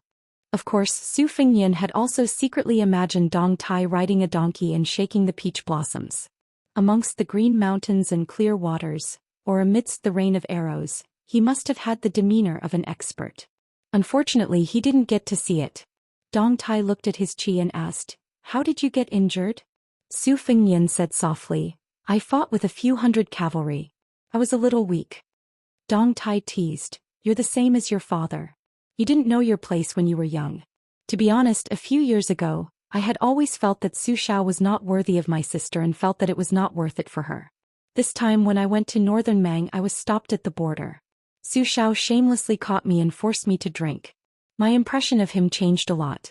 Although I still don't understand why my sister eloped with him, I feel that at least she was happy and comfortable with a bumpkin like Su Xiao. Not to mention other things, Su Xiao only married her in his lifetime. It was already very rare, so there was nothing to feel sorry for. Oh right, your gold-threaded sword embryo is more than half completed. It's a stone from another mountain to improve jade. I'm not curious. How did you obtain the morning sword by chance? Tell me about it." Su Fengnian turned around and pointed at the giant Immortal's palace complex. He smiled and said, "I was thinking about things on the roof the whole night. When the sun rose from the east and the first rays of the morning sun came from the east to the west and fell on me, I suddenly figured it out. It was also at that time that I realized that after every flying sword gained intelligence, it was a kind of secret sword technique." Dong Tai nodded and said softly, "That's why you can't talk about Tao with someone who doesn't have a root vessel. Your talent is not bad." Su Fengnian asked cautiously, "My eyes are bad. I didn't see whether there was a big disparity between you and Luo Yang." Dong Tai smiled and said, "There wasn't a big disparity. Luo Yang just defeated her martial brother from the chess and sword music school Hong Jingyan. She came riding on the momentum. I, on the other hand, had to fight bitterly. Therefore her 800 rainsword strikes all hit me solidly. Right now my 5 viscera and 6 bowels are not feeling well. However, since I have reached the land immortal realm in the eyes of the world, I can still withstand it. As for her, she only suffered 1 strike from me and broke the pearl in her heart. It can be considered 1 pearl for 1 life. Half of it was done on purpose and half of it was because she couldn't escape this calamity. Perhaps she wanted to kill 2 birds with 1 stone by inviting me to a duel. If you have the guts, go and investigate it yourself. Su Fengnian shook his head straightforwardly and said, I'm lucky that she didn't come looking for me. I won't dare to seek trouble for myself. Dong Tai looked at the sky and sighed softly. That old man Wang Xianji has been waiting for 60 years. We haven't been able to pull him down. Toba and Chao Chongqing can't do it either. In the future it's up to you, Luo Yang, Nangong Puji and the other youngsters. Su Fengnian was surprised. Dong Tai didn't keep him in suspense and answered, I want to look for people with special abilities in the immortal mountains overseas to sharpen my swordsmanship. Dong Tai smiled open-mindedly and said, there are millions of swordsmen in the world. There should be a few who truly live for the sword and die for the sword. Maybe in the future, if I can't return to the Central Plains, I'll borrow a sword before I die. Otherwise the Jianghu will forget Dong Tai. Chapter 556. He then corrected himself, it's okay to forget Dong Tai, but you can't forget Dong Tai's sword. Before Dong Tai left, he pointed at the ruins in front of him. Seeing Su Fengnian nod, he said, Beimang's peaceful and blessed land has a foggy heavenly gate in the Tao Te sect. If you have the chance, you must go and take a look. Dong Tai carried his sword and chanted softly, drifting into the distance. A dream like a banana, a deer like a mayfly with a sword on its back climbing up the cliff. For the next 3 days, a young scholar could be seen at the southern gate, carefully examining every sword mark in every ravine. The whole of Dunhuang City did not have the heart to care about such trivial matters. After knowing that the devil Luo Yang entered the city and entered the Yeding Palace, almost 10,000 people fled in one night. Later, when they saw that Luo Yang did not indiscriminately kill the innocent and that the palace master of the Purple Gold Palace, Yan Ji, put out a notice to appease them, only then did 3,000 to 4,000 people return to the city. Other than the white-clothed Luo Yang, who had recently become the 4th person on the martial arts roll, the most talked about was the wine seller Su Pu, who had become the deputy governor of Dunhuang City and climbed to a high position that was second only to the 2 of them. Some said that this person was the former governor's male companion, while others said that he was a devil who had hidden very deeply. Some of the customers who had visited the shop were complacent and said that they had long seen through Su Pu's ability. As for Boss Chiao, who had received a dozen sets of porcelain bowls and 5 or 6 spring festival couplets from the old eunuch, after a short period of trembling, he felt even more honored and his status skyrocketed. He had become the most popular merchant in the city. Su Fengnian was originally an outsider, so he did not care about worldly affairs. He only cared about the spearhead, looking for the swordsmanship formula from the thousands of scars and comparing it with the bladesmanship manual. He benefited a lot. When they left Dunhuang at noon, the southern part of the city was deserted, so he and Sweet Potato and Su Pu went to a wine stall on the eastern side of the city to drink before leaving.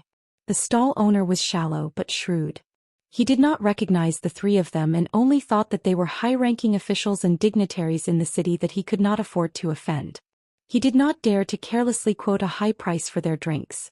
The 3 of them sat at a table in the corner. The reason why Su Fengnian chose to leave the city at this time was because Sweet Potato's affairs were orderly. He had nothing to do if he stayed there. Furthermore, Luo Yang had only stayed in the Yeding Palace for 2 days before quietly leaving.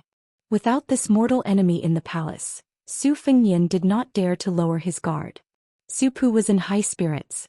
He used his chopsticks to hit the porcelain bowl like a stone hammer and softly hummed a Bailiang Quarry song. It was a minor tune that was suspected of being out of tune, but it was particularly warm to the ears. It was a farewell to Su Fengnian. Su Pu was not a blockhead who did not understand the ways of the world. He was the first to get up and bid farewell. Not long after, on the way back to the city, he saw a carriage pass by.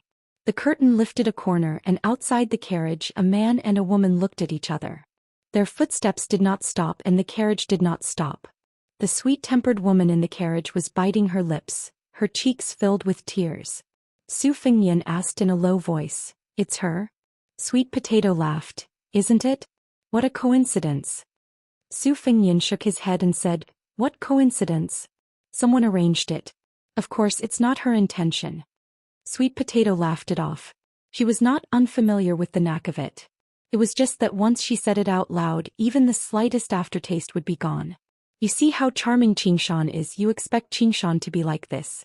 This is called mutual affection. You see how charming Xianxia is, but Xianxia sees you as a pile of shit. This is called wishful thinking. Xianxia sees how charming you are, but you take a pile of shit on the mountain. You want Xianxia to treat you like the first time you met her. This is a person's heart is not enough. Sweet Potato took the initiative to change the topic. "Why don't young master stay for a few more days? You can try to subdue Su Pu." Su Fengyan shook his head and said, "The thing I'm not good at in this life is buying people's hearts. This is the second time I'm traveling, and I didn't think about how to exchange pleasantries with the 100 light cavalry of the Phoenix Battalion. Besides, I can't stand those old tricks of kowtowing. Those who come out to mingle with officials and traverse the Jianghu are not fools. If they're lucky, they'll be able to hit it off and they'll be suitable to be friends. You see, when I was His Royal Highness, other than a few bad friends who grew up with me, have I ever taken in any underlings? It's fun to be stabbed in the back." Sweet Potato rubbed Su Fengyan's forehead and said softly, "This has to be changed." Su Fengyan nodded and said, "I'm changing it diligently. Su Pu said just now that Su Xiao is gathering momentum and I have to take advantage of it. It's very reasonable." After drinking a few bowls of wine, Su Fengyan got up and carried a new purple bamboo box. He said, "You don't have to send me off." Sweet Potato stood obediently in the same place and just stared blankly into the distance to send him off. Su Fengyan headed north toward Jinxi province. Before he reached the site of the Wu family's 9 swords defeating 10,000 cavalry, he encountered a huge land-based tornado that appeared out of nowhere. It was a magnificent sight. Su Fengyan fastened the string of the box and rushed over with a big laugh. He remembered the wooden sword of riding an ox on Mount Wudong and drawing a waterfall. The spring and autumn sword broke open a gap and penetrated the wall into the tornado. Generally speaking, land-based tornadoes were not as powerful as water-based tornadoes, but they were often mixed with sand and boulders, making them extremely dangerous. The land-based tornado sucked in the soil on a huge scale. After Su Fengyan entered, he had to suffer a lot. It was almost as if he was continuously being played by a blind female zither player. However, Su Fengyan was already mentally prepared. He pulled out the spring and autumn sword and used his sword chi to break apart the boulders. At the same time, he built a mirage of the great yellow courtyard and stepped on it. It was as if he was climbing a tall building, as if he was climbing the 5 sacred mountains. He closed his eyes and focused his mind. He pulled out the sword again and again, rising higher and higher until he was thousands of feet above the ground. Suddenly the wind stopped and Su Fengyan rushed out. His figure rose above the sea of clouds as if he had entered the heavens. His whole body was bathed in the golden sunlight, like a golden Buddha. It was a pity that the world could not see this scene. Su Fengyan was above the 9 heavens. Looking at the vast golden sea of clouds, he laughed and said, "I have a sword called Fu Yao." Chapter 557. After Su Fengyan rushed out of the huge whirlpool, he shouted and swung his sword. Using the force of the throw, his body continued to climb up to the sky.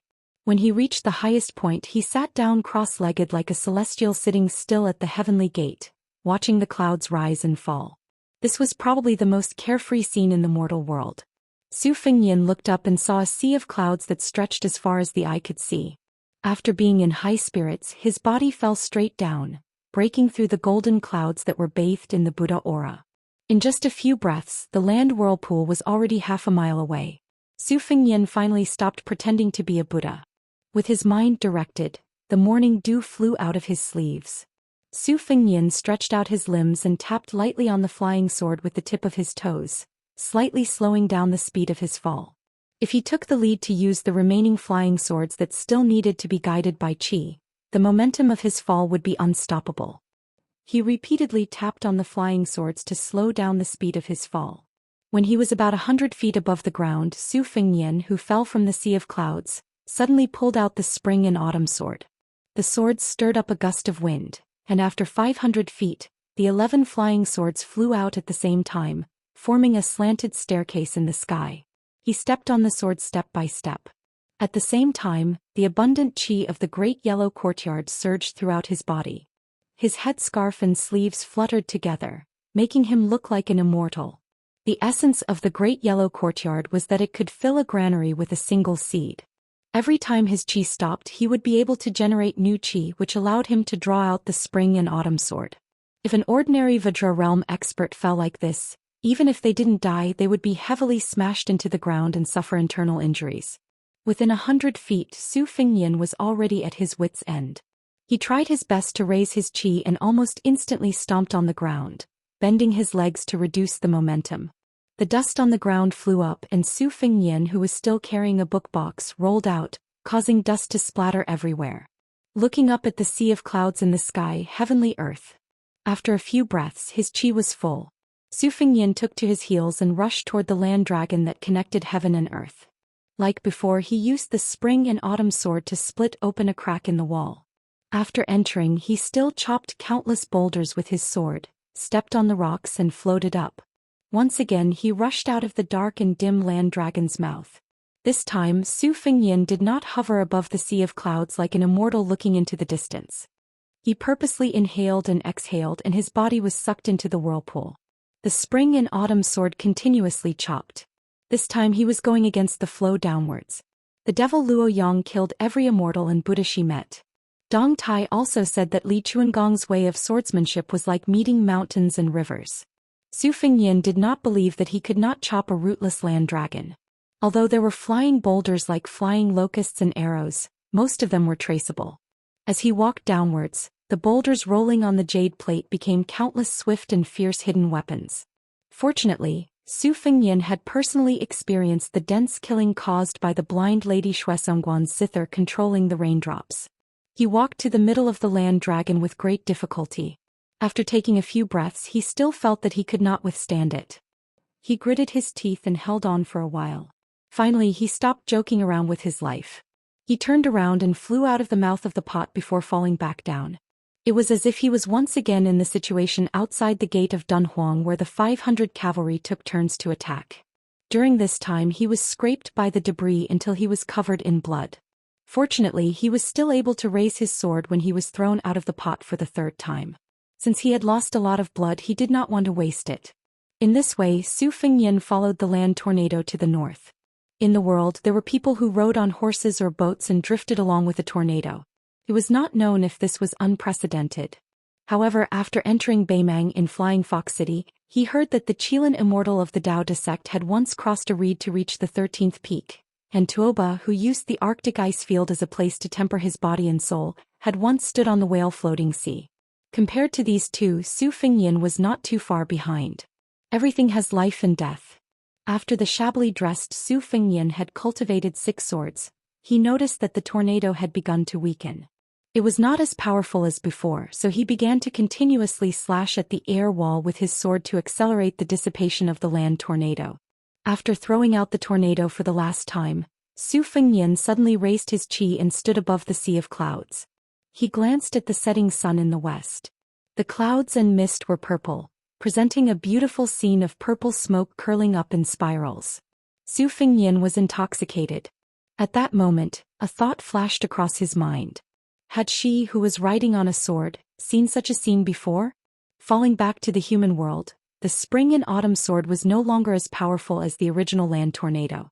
Landing on the ground was not a problem, but Su Fengyan was still immersed in his thoughts. As a result, he was kicked to the ground. Although he was temporarily alert, he still could not avoid the sneak attack. Fortunately, that kick did not have the intention to kill. Su Fengyan was thrown a long distance away from the ground. The clothes on his body were completely torn. When he got up, he saw that it was the acquaintance he did not want to see the most in his life, the other Huang Baozhuang Luo Yang. In the dusk, on the yellow sand, a white dress fluttered. Su Fengyan felt a headache coming on. Even when he encountered Tuoba Chun-sun and the blind female zither player, these two formidable opponents, he was not this thorny. He forced himself to suppress the chill in his heart and did not retreat or run. It was not that Su Fengyan had the courage to face death unflinchingly after comprehending the rising tide form, but because of the information revealed by that kick, he did not turn around and flee. Sure enough, the demoness Luo Yang went straight to the point and said, "Come with me to the ice fields. I will kill Tuoba and the treasure will be yours." Su Fengyan nodded without hesitation and said, "Okay." If he did not agree, he would definitely die. The situation was stronger than him, so Su Fengyan could not swallow his pride and pretend to be a hero. As long as this revered Yama did not ask him to slit his throat with the spring and autumn annals, he would obediently agree. Luo Yang was clearly somewhat satisfied with Su Fengyan's straightforward attitude. She turned around and went ahead. Su Fengyan followed behind her, always maintaining a distance of 10 feet. This would ensure that if she wanted to kill someone for no reason, she would not be killed in one blow. In any case, she would risk her life to give him a few moves. Su Fengyan stared at the slender back. She was wearing a white robe that largely concealed her gender, and her hair was tied up with a wooden hairpin. When he first met her in Dunhuang City, if he had not seen the face of the chess and sword music schoolgirl Huang Baozhuang up close, Su Fengyan would not have thought of her as a girl. Her murderous aura was too strong and she was extraordinarily valiant. At most, she would be taken as a man who was born rich and beautiful. When Su Fengyan was traveling and pretending to be a fortune teller to cheat money, he would often smile at the ugly-looking men and say, "Young master, your appearance is not bad. You are a man of the south and a man of the north, so it will be difficult for you to run away from wealth." However, at that time there would definitely be a turning point and the word, "but" would be added. If not, it would be difficult to cheat the copper coins out of their pockets. During those 3 years of suffering, Su Fengyan concluded that there were 2 major difficulties. The first was to let the daughter-in-law of another family climb into his bed, and the second was to let the copper coins in other people's pockets fall into his own pocket. Unfortunately, he encountered Luo Yang after Li Zhu was shattered by Dong Tai. Su Fengyan did not even have the slightest thought of taking advantage of her. Luo Yang slowed down her pace and the distance of 10 zhang became 9 zhang. Su Fengyan quietly pulled back to 10 zhang, and when the distance became 9 zhang, Su Fengyan did not make any unnecessary moves, and allowed her to slowly close the distance to 3 zhang. This woman moved from Beimang to the top 10 of the martial ranking, and after defeating Hong Jingyan she became the 4th in the world. Although she lost to Dong Tai in the 3rd match and stopped at the 4th place, since she had the determination to wrestle with Tuoba, then presumably the battle with Dong Tai that destroyed the city might not have been an all-out battle, because she had used her rain sword against Dong Tai's sword. Before this battle, the world knew that the demon Luo Yang killed people like picking up grass, but she had never used a sword. It was easy to imagine that the most frightening thing about Luo Yang was not her high ranking, but her rapid improvement at such a young age. She was clearly walking the same path as Wang Xinji and Tuoba, which was to use battle to nurture battle. With her back to Su Fengyan, Luo Yang said calmly, "You want to go to the site where the Wu swordsmen were buried?" Su Fengyan said softly, "That's right." Luo Yang said calmly, "Then you and I will meet in 20 days at Taoyi City in the state of Aquarius." With that she swept away. Chapter 558. Su Fengyan, who had met Luo Yang and had made an agreement with her, felt a heavy weight weighing down on his heart. He stood where he was and looked at the graceful figure disappearing into the distance. With a gloomy expression he sighed. On the way to the Wu family's 9 swords break 10,000 cavalry, he had already encountered a devil. He was extremely unlucky. As soon as this thought came to his mind, Su Fengyan, who had jinxed himself once in Dunhuang, slapped himself hard on the face. He took off his bookcase, changed into a new set of clothes and continued on his way to Shihe province. In Dunhuang, Sweet Potato had told him about the situation of the ruins. 200 years ago, after the Wu family's sword tomb's elites had all come out and completed the magnificent feat of destroying everything, Beimang did not fly into a rage out of humiliation and vent his anger on the bodies of the Wu family's swordsmen. On the contrary, he gave them a grand burial. The swordsmen who died in battle were given a grave, a tablet and a sword.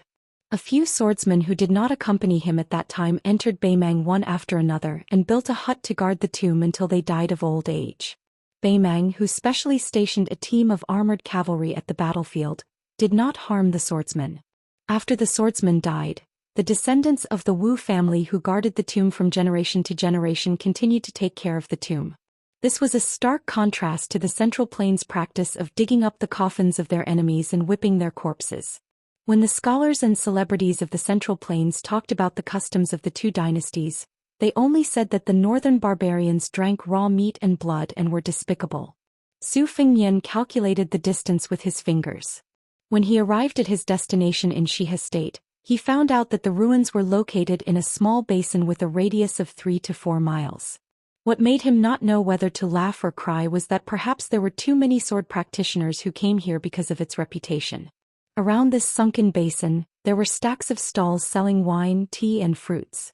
Without exception, no matter what the main business was, there were stacks of martial arts manuals stacked on top of the stalls. Among them, the Wu family's swordsmanship manuals were the most numerous. Their names were very scary, such as 9 Swords of the Wu family's Immortals, 10 Sword Techniques of the Sword Tomb, and so on. There were also other secret manuals, most of which had the subtitle 18 Styles of Wang Xinji's Lifelong Secret Art. In any case, they were just scaring people. Su Fengnian spent some money to buy a bag of Shihe's specialty dried green fruits and dates. He picked up one of the manuals in front of him, which had the words, "If you miss this book, you will regret it for the rest of your life," written on the cover of the book. The vendor was a short middle-aged man with shifty eyes. When he saw business, he immediately spat, "Young hero, this secret manual is extraordinary. After reading this book, as long as you practice diligently for a few years, I can guarantee that you will become a level 3 expert. Don't look at the tattered books of the Wu family swordsmanship that are sold at the next stall, which are full of extravagant praises. In this world, there is no such thing as becoming a sword immortal after just a few glances. Here you get what you pay for. This mighty bull's divine art is the secret manual of the Xinyuan family in the Liang dynasty. Don't judge it by its reputation, but it is real. I can see that young hero's physique is very good, and with one look I can tell that you are a talented martial arts prodigy. The original price of this manual is 6 taels of silver. Only 3 taels." Su Fengnian was eating green fruits and jujubes. He looked at the stall owner, who stretched out 3 fingers and just smiled. Soon the strong man from the stall next to him pulled the rug out from under him. He sat on the bench with his legs crossed, and while eating sunflower seeds he sneered and said, "Bull power, right? I have a bunch of them here, but they haven't been sold yet. Not to mention 3 taels of silver. One book is only 30 coins and it's a buy one get one free. Do you want it, young master? With this price, it's not expensive to wipe your ass." The short man who was selling both dates and secret manuals turned around and scolded, "Zhang Dapeng, do you need to be taught a lesson?" The strong man threw the sunflower seeds in his face, stood up, bent his arms and exposed his firm muscles. He roared, "Third Mouse, who's teaching who?" The stall owner, who was called Third Mouse, shrank back, curling his lips. Seeing Su Fengnian put down the shitty book that couldn't be sold, the strong man immediately put on a bright smile and tried to attract business. "Young master, this way please. I, Zhang Dapeng, am famous around here for being honest and kind. When doing business, the most important thing is that if you don't like it, I'll sell it to you at a discount. After 3 years, if you haven't mastered the divine art, I'll compensate you with double the price. Come, take a look at this book. Sword opens the gate of heaven. It records the old god of swords, Li Chuangong's famous secret art. Look at the exquisite binding, the quality of the pages and the handwriting. It's obviously the real thing. If young master finds a similar book around here, I'll twist my head off and use it as a urinal for you." Su Fengnian walked over and took the secret book. It was obvious that compared to the dense books sold by ordinary stalls, he put more thought into it and asked the price. "How much is it?" The strong man, who was about to say 1 tael of silver, forcefully swallowed it back. Out of the corner of his eye, he saw that Third Mouse next door wanted to take revenge. He stared at the bastard and scared him into silence. He hesitated for a moment, squeezed out a sincere smile and said firmly, 90 taels, I don't bargain here." Su Fengnian reached for the dry purse at his waist and fished out about 30 copper coins. He said expressionlessly, "That's all." The strong man hurriedly grabbed the copper coins. "Friendship is important, friendship is important.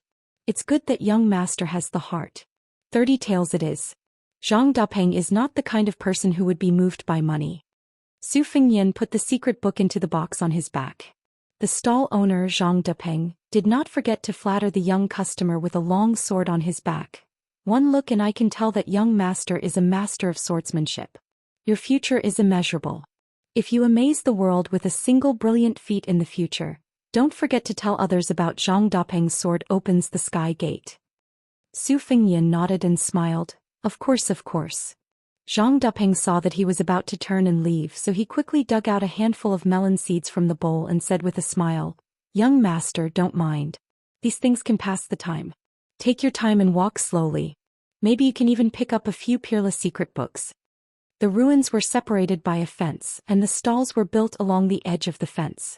Su Fengyan slowly walked half a circle, but he did not meet any strange people. He saw a sloppy old man sandwiched between two stalls. There was only a piece of cotton cloth in front of him, and a few secret manuals were placed on top of it. It seemed that his business had been poor for many years, and the shabby old man was squatting and taking a nap.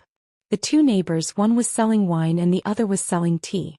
Their business was not bad and there were 3 or 4 tables for customers. Su Fengyan saw only a young man and a young woman sitting at a wine table. Their temperament was outstanding in this basin, so he walked over and asked if he could have a seat. The man in satin clothes frowned and was about to refuse, but the woman with a golden hairpin pressed on the back of his hand and said softly, "Young master, please help yourself." Su Fengyan waved his hand and asked the owner of the tavern about the price of the drinks. There were not many drinks sold in the tavern by the weight and the number of bowls. Naturally, they were all coarse drinks that were not presentable. They could quench one's thirst, but it was difficult to get drunk.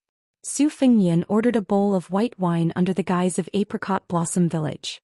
With his back to the young man and woman, he bent over and read a few books that the shabby old man had placed on a shabby cotton cloth. There was nothing special about them. The martial arts manuals that followed the trend were not novel at all. When the arrogant man at the opposite table saw this scene, his eyes became even more disdainful and the corners of his mouth curled up into a mocking smile. The tavern owner brought a bowl of cheap distiller's grains. He kindly kicked the old neighbor and reminded him in a bad mood, "Watch the business." The squatting old man was awakened by the kick. His eyes were cloudy. When he saw a drinker bending over to read the secret manuals, he smiled in a hurry. However, his smile showed that he had no front teeth. The drinking man sneered and the delicate woman chuckled. Su Fengyan took a bowl of wine and left the bench. He squatted in front of the cotton cloth that could not even be called a stall and asked with a smile, "How much are these books?" The old man scratched his gray hair and said with a silly smile, "Young master, just do as you see fit. Just a few coins will do. They're all fake anyway." Su Fengyan took out the last 6 or 7 copper coins from his money bag and handed them to the old man with no front teeth. The old man did not think it was cheap. He took it with a smile, folded 4 or 5 secret books, and handed them to the young master in front of him with both hands.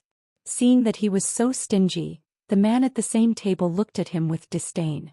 The woman also seemed to think that the young scholar's face was a bit tacky, and it was a waste of his elegant appearance. She drank half of the wine and left the tavern with the man who accompanied her. Su Fengyan, who was indifferent to this, sat back at the table. He opened the book box and put the secret books inside. After fiddling with it for a while, he seemed to be happy that he had found treasures. He waved at the tavern owner and said with a smile, "Boss, do you have any good yellow wine? It doesn't matter if it is expensive. Give me 2 bowls." The tavern owner smiled brightly and became more attentive. Yes, I will give you 2 bowls." Su Fengyan waited for a moment and took 2 bowls of yellow wine from the tavern owner. He squatted in front of the old man with no front teeth again and handed him a bowl. He asked with an authentic Dongyue accent, "Judging from your accent, you used to be from Dongyue, right?" The old man didn't dare to take the bowl at first, but when he heard the familiar accent he took it and said with surprise, "Yes." Su Fengyan put down the bowl and went to the book box to take a secret book with a 50-tael banknote inside. He sat cross-legged facing the old man and said with a smile, "You can keep one for yourself." The old man didn't stand on ceremony and accepted it with a smile. He thought that this handsome young man was really a good person. People came and went and it was bustling. An old man and a young man sat facing each other. They didn't talk much and just drank slowly. After finishing the wine, Su Fengyan paid the tavern owner and left with the book box. The old man was in a good mood and had nothing to do. He wiped his saliva and hummed a tune as he flipped through the book. Suddenly his eyes widened. The old man with no front teeth opened his mouth and stared at the back of the young man with a sword and a book on his back. He quickly closed the secret book that wasn't hidden at all. He was shocked and confused. One day, Su Fengnian approached the Wu family's swordsman graveyard. He was so close but he didn't enter. Chapter 559. With old Huang and the old man wearing the sheepskin fur coat, these two swordsmen in front of him, it did not matter whether he saw the Wu family ruins or not. Su Fengnian passed by the Wu family ruins but did not enter it. Walking up the northern hillside, he found a group of buildings that were neither donkey nor horse, half temple, half Taoist temple, green and white-robed Taoist priests and red-robed lamas mingled together, each of them soliciting pilgrims. Su Fengnian gnawed on dried green fruit and dates, bypassing the red-mottled outer wall, and stopped at the door to the rear courtyard. There was a bright red Taoist peach talisman hanging above the door. The couplet was written in the characters of the Central Plains. It was rare to see the strong strokes and silver hooks. It was quite a Buddhist style. No matter how lawless you are, seeing this bright mirror hanging high above, ask yourself if you still have the guts. You must know that I can be lenient and forgiving. Put down the butcher's knife and quickly turn around. Su Fengnian crossed the threshold. It was dusk. A group of lamas wearing red robes had finished their evening classes and were sitting on the floor of the corridor outside the main hall, discussing sutras. The older lamas were already 70 or 60 years old, the younger ones were only 7 or 8 years old. They were all wearing red velvet robes. Some of the more lively young lamas simply sat on the railing. They had not been cultivating for a long time, making a string of squeaking noise. The older lamas held the Buddhist prayer beads in front of their chests. Their expressions varied. Some of the debaters were in high spirits, some had knitted brows, while the spectators were either deep in thought or cheerful. Su Fengnian did not approach. He stood quietly in the distance, listening with some difficulty to those Beimangatha debating with each other. The last rays of twilight scattered. Several of the young lamas who were absent-minded during the debate saw the pilgrim Su Fengnian. They grinned and turned their heads to whisper to each other. It was not clear whether they were talking about the new sutras and Buddhist doctrine, or the appearance of a certain elder sister who burned incense the day before. The inside and outside of the courtyard were only a few feet high, a small threshold that could be crossed in one step. But to be out of the secular world was the big threshold. Su Fengnian walked along the wall. Along the way, a middle-aged monk came toward him with a wooden basin in his hand. His expression was calm. He gently saluted with one hand. Su Fengnian returned the salute and went to burn 3 incense sticks outside the main hall to worship the Buddha, the Dharma, and the monks.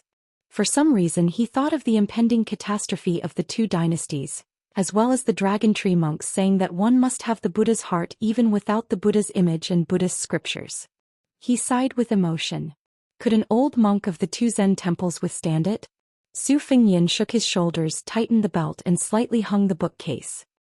He was about to find a way to leave through the main entrance when he saw a familiar man and woman coming out of the hall. They were the diners sitting at the same table at the wine stall. The man wore a silk robe, his face was like jade and he had an elegant demeanor. Around his waist hung a string of golden chains, which was very popular among the scholars of the Southern dynasty. The woman was delicate and virtuous, wearing a golden hairpin and her hair was swaying. She had the appearance of a pretty girl from a humble family, but she had the air of a lady from a noble family. The young, handsome man was talking to his companion about the 32 forms of Buddhism, and conveniently explained the difference between the golden body form of Buddhism and the Vajra realm of first-grade martial artists. His words were profound and simple, and it was obvious that he was familiar with the classical classics of Buddhism. The woman nodded her head gently. Su Fengnian did not want to speed up and overtake the two. His original intention was not to disturb this outstanding man and woman who were only a little bit less than a couple. Unexpectedly, after a while, the man turned his head and glared fiercely at him, as if he felt that Su Fengnian was staring at the woman's graceful figure with ill intentions. However, because of the man's upbringing, he did not say any malicious words.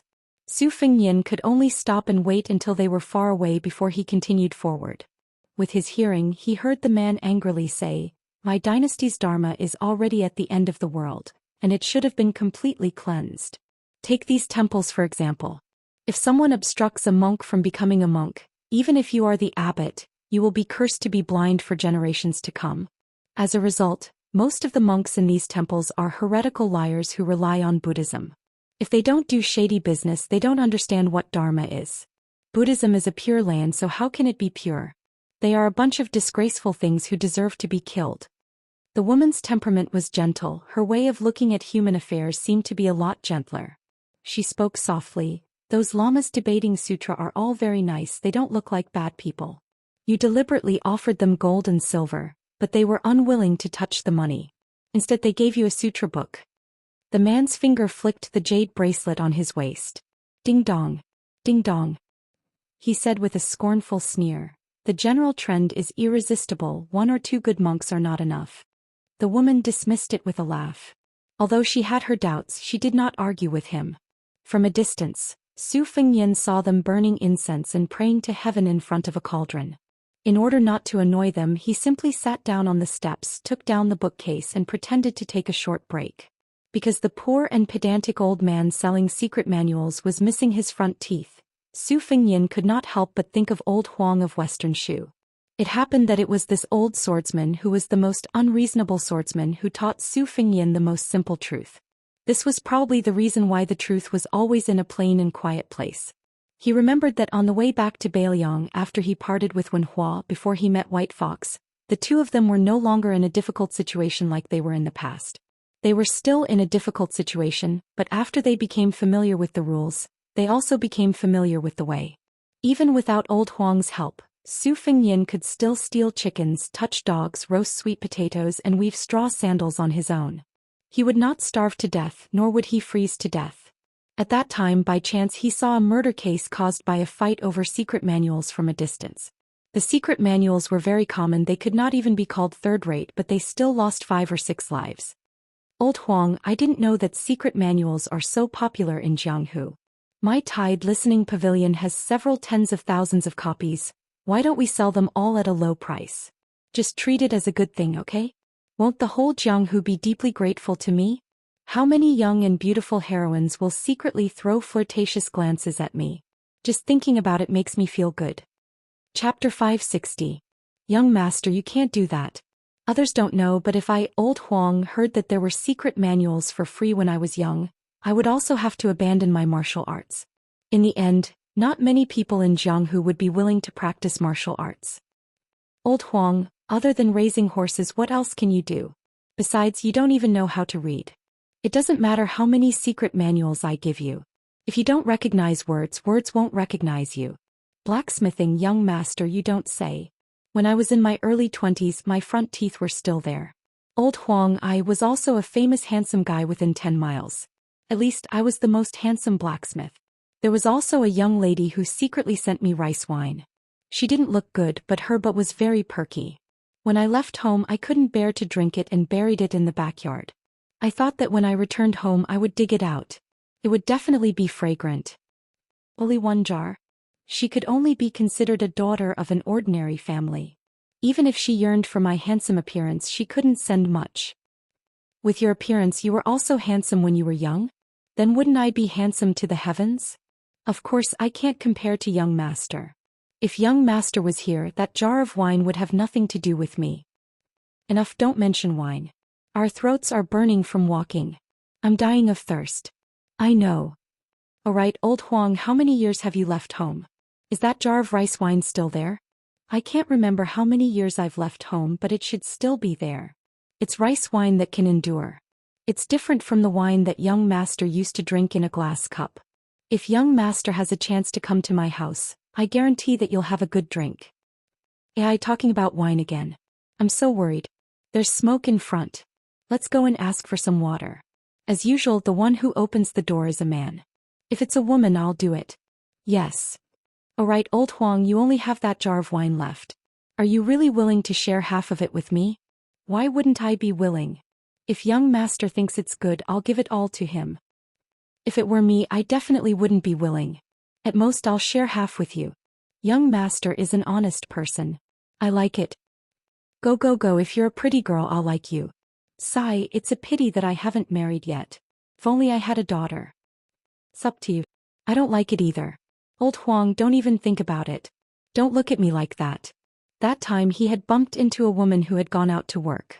It was Su Fengyan who had come to ask for 2 bowls of cold water. He still remembered it to this day. When he occasionally looked back, old Huang was squatting by the side with a bright smile. As always, he was missing his front teeth and looked very comical. While drinking water, old Huang did not forget to naively talk about how good it would be to have a daughter. Old Huang, if you have a daughter, I'll marry her. However, these words were like the yellow wine that didn't make it into their stomachs. They couldn't say it out loud. Su Fengnian sat on the steps in a daze. Somehow, the woman saw his figure and took the opportunity to go to the Daoist temple to talk about immortality with an old Shinran. She hesitated for a moment and came alone. She stood at the bottom of the steps and smiled warmly. Su Fengnian's detection of the qi of heaven and earth had almost reached the realm of Vajra warrior. He just turned a blind eye to her. The woman was not in a hurry to speak. She seemed to be thinking about how to phrase it. After all, it was somewhat unreasonable for a woman to strike up a conversation with a man. Especially for the descendants of the Southern dynasty, most of the Central Plains customs had been passed down. The woman stood under a dragon claw locust tree that was rarely seen in the northern Mang territory. The afterglow was faint, and even though the locust tree was old and clumsy, it could still be considered luxuriant, setting off the woman's slender and elegant figure that was not tainted with vulgarity. Unfortunately, Su Fengnian was no longer that young prince who flirted with women. Regarding this, he only felt that it was a pity that such a good flower had been taken by a pig. He did not have a good impression of that young master who spoke without thinking, but this did not mean that he would step forward bravely and save her from the abyss of suffering. There were too many women in the world who were willing to be deceived by the flowery words and flowery speech of a man who was superior in appearance or outstanding in talent. Seeing that she did not speak, Su Fengnian took the initiative to speak to save her from embarrassment. He smiled and said, "May I know your name, miss?" This was something he had learned from Wenhua. The fellow with the wooden sword had no ink in his stomach, and it was unknown where he had learned this trick from. Every time he met a girl he liked, he would have to thicken his skin and ask, "Miss, what is your name and where do you live?" When they were traveling together, Wenhua had said this sentence dozens of times. The last time they met, Wenhua said that he really liked a woman. Su Fengnian did not know whether it was true or not. The woman was slightly embarrassed but still said softly, "Lu Chen." Su Fengnian understood in his heart that she was undoubtedly a remnant of the spring and autumn period. When the Liang dynasty ruled the world, she was bitterly called Lu Chen of the Divine Land by the scholars of the Central Plains. As long as one had the surname Lu in the southern dynasty of Beimeng, one could probably find 2 or 3 people named Lu Chen out of 10 after they went north. However, a woman named Lu Chen was still relatively rare. Su Fengnian saw the man accompanying her walk out of the main hall with an old Taoist priest with the demeanor of an immortal. He stood up, carried his bookcase and walked towards the main door. Taoism and Buddhism shared incense in the same courtyard. In the Liang dynasty, it would definitely be regarded as an evil practice. In Beimeng, one could tell the autumn from a single leaf. When Su Fengnian was discharged from the hospital, he remembered a wonderful story in Jianghu. The sick tiger Yang Taisui went to Mount Longhu to have a talk with Qi Xuanzhen, the first person in 100 years of orthodoxy. Qi Xuanzhen patted Yang Taisui on the top of the lotus and half of the devil-slaying platform collapsed. It was said that the immortal patted one's head and tied one's hair to achieve immortality. It could be seen that Yang Taisui's temperament was quite bad when he was young. It was fortunate that he could become lifelong friends with Su Shao. Qi Xuanzhen, who was in the limelight for a while, could be considered as riding a bull in his previous life. Su Fengnian subconsciously reached out his hand and rubbed a circle. As he walked forward, he continued to draw circles. It was similar to the situation on Mount Wudong when Hong Xixiang was imparting the wisdom of the Wu Dang sect. The immortal patted his head. Chapter 561. Su Fengnian heard a lot of high-pitched songs along the way. The rhythm was completely different from the music of the Central Plains, and the words were so simple that it made one's heart tremble.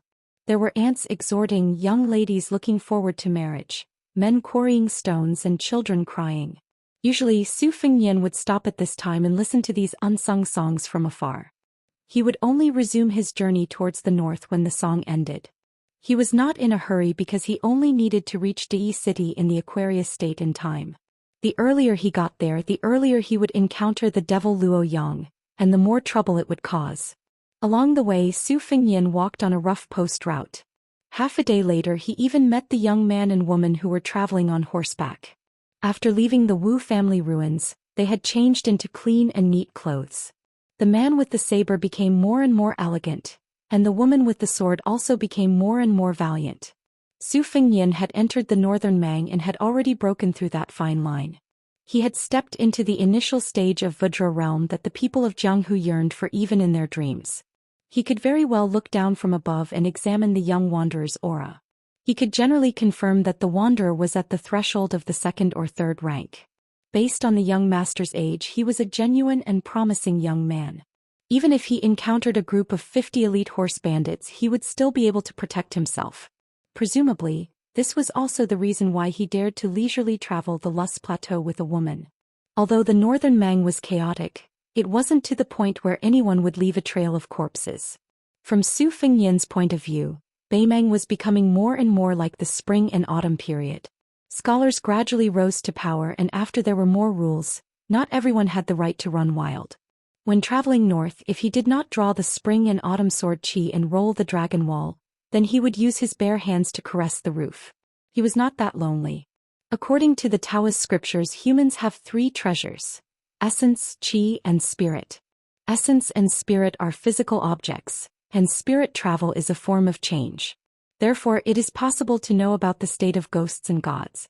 Putting aside these seemingly mysterious things, spirit, qi, and spirit are the most precious of the 3. That is why there is a saying that a demigod's spirit travels outside his body. The way of the sword was complicated and could be roughly divided into the way of the sword and the way of the sword. The way of the sword focused on the way of the sword, and the way of the sword was the best example. The way of the sword focused on the way of the sword, and there was no shortage of people who focused on the way of the sword. The way of the sword focused on the way of the sword, and the way of the sword was similar to the way of the sword. The way of the sword was similar to the way of the sword, and the way of the sword was similar to the way of the sword. The way of the sword was similar to the way of the sword. He was fascinated. These 4 simple words were extremely difficult for a martial artist. Talent, luck, hard work, none of these could be missing. On a scorching afternoon, Su Fengnian didn't know whether to laugh or cry. He saw 2 familiar people who had fallen from the sky.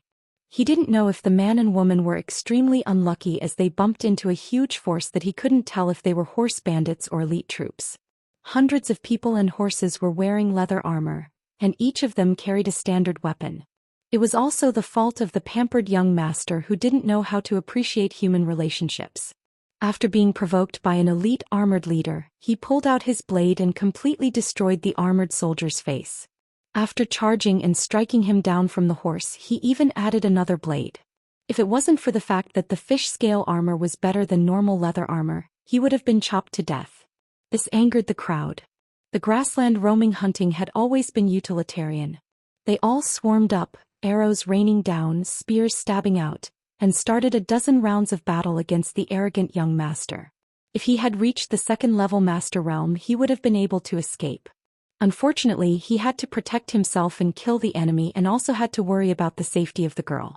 He couldn't handle the tide of attacks, and his blood was stirred up. After he killed a dozen of cavalries, an arrow finally pierced through his shoulder. Before he could pull out the arrow, a dozen horses were skillfully thrown over, and he was dragged to the ground together with his horse. The girl who was watching had tears in her eyes. Unfortunately, she couldn't help in time. After she was distracted, she was also knocked off the horse by a strong leader with a long spear. This half-soldier, half-bandit guy still had some strength left in his hands, otherwise he might have been stabbed in the heart. Of course, after that, the girl's fate was destined to be worse than being killed in one shot. She was also hit off the horse by a strong leader with a long spear. She was a half-soldier and half-bandit guy who still had some strength left. Otherwise, she might have been stabbed in the heart. Of course, after that, the girl's fate was destined to be better than being killed in one shot. The successful leader laughed wildly and showed off his exquisite equestrian skills. He bent his horse and reached out his arm to hug the weak woman who had no strength to struggle. He held a spear in one hand and choked her neck with the other. He pulled the reins and deliberately stopped the horse to turn around, showing off his power to the red-faced young master on the ground. Su Fengnian squatted on a slope and chewed on a dried green fruit. He watched the battle from the beginning to the end with a great disparity in numbers. He felt sorry for the handsome young master of the Southern Dynasty. It was obvious that he was a fledgling who had not experienced much killing. Originally, with his fighting skills and strong combat power, he could have protected her and escaped far away. Even if they could not escape the pursuit, as long as they were not completely surrounded, there would be much room for maneuver. When the Jianghu warriors fought against the enemy's armored soldiers, many of the so-called hundreds or even thousands of people could fight against them. It was rare to see someone like Li Chungang who did not retreat at all. Most of them fought as they retreated. Under the premise that there were only a few mortal enemies, they would wear each other out. Such a battle would still be recognized by the Jianghu. Su Fengnian speculated that this Gong son of a noble family had probably heard too many heart-wrenching legends of the seniors and had become a one-track mind. That was why he was exhausted by the not-so-brilliant method of the 100-man cavalry. Su Fengnian's eyesight was not bad now, and he could tell that the man's moves and routines were all brilliant and ingenious. On the chessboard he had many new routines that had never been spread before. Even some of the widely spread old-fashioned moves could be changed in his hands. It was obvious that this man either had the guidance of a famous teacher, or he had an extraordinary foundation. He would have a great chance of winning if he were to fight against someone of the same level. However, in the real Jianghu, it was more common to beat an old master to death with random fists. Brutal ganging up was better than a hero. Jianghu was a bloody job where one's head was tied to one's belt. Who would allow you to move step by step as if you were playing chess? You would have long thrown away the chessboard and punched the bridge of your nose. Su Fengnian arched his back like a leopard and tried his best to hide. He stopped near a small hill 100 steps away and saw the leader throw the woman in his arms off the horse. He jumped off the horse and kicked her in the chest. The woman, who only practiced martial arts as a way to maintain her health, almost fainted on the spot. She curled up and gasped for breath like a pitiful black fish that had been thrown ashore. Her face was pale. The leader squatted down and grabbed a large strand of the woman's hair. He shook it and looked at the extravagantly dressed foreign young master who did not know what was good for him. The latter was already wrapped up like a rice dumpling by the horse's rope, and there were even a few chains tied to his limbs. He was held up in the air by the 4 groups of people. Some of the more impatient knights spat saliva after getting off the horse and slapped the handsome young master's face with their scabbards. After a tough battle, more than 20 brothers had died. Everyone would be bloodthirsty to make a living in the desert. On one hand, human lives were worthless and killing people for their goods was common. However, on the other hand, their brothers had to be worth money. This had nothing to do with brotherhood, but if they were not careful, they would be eaten by other people. This group of people had their current status because of the big fish eating the small fish time and time again. If they had a few dozen people, they would be able to act like a big boss.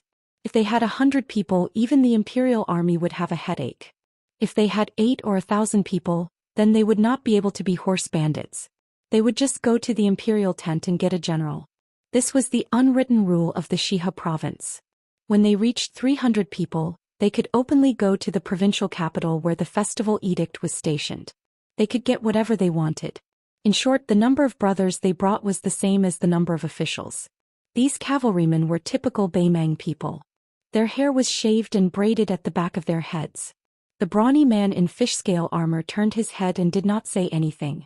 The 4 groups of dismounted cavalrymen who were pulling the iron chains also understood tacitly and began to tug of war with hideous smiles. A few men in scaled armor who looked like leaders gathered together. Their eyes were not only filled with malevolence, but they were also clearly calculating and weighing the pros and cons. As they watched the show, they muttered. Perhaps they felt that since they had formed a deadly feud, there was no need to care about face and consequences. Anyway, human lives in the desert were like weeds, withered and flourishing with each passing year. There were not so many thin streams that flowed endlessly.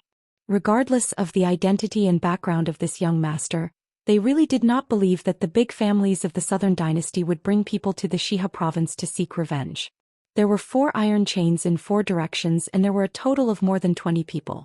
They stretched the chains with all their strength.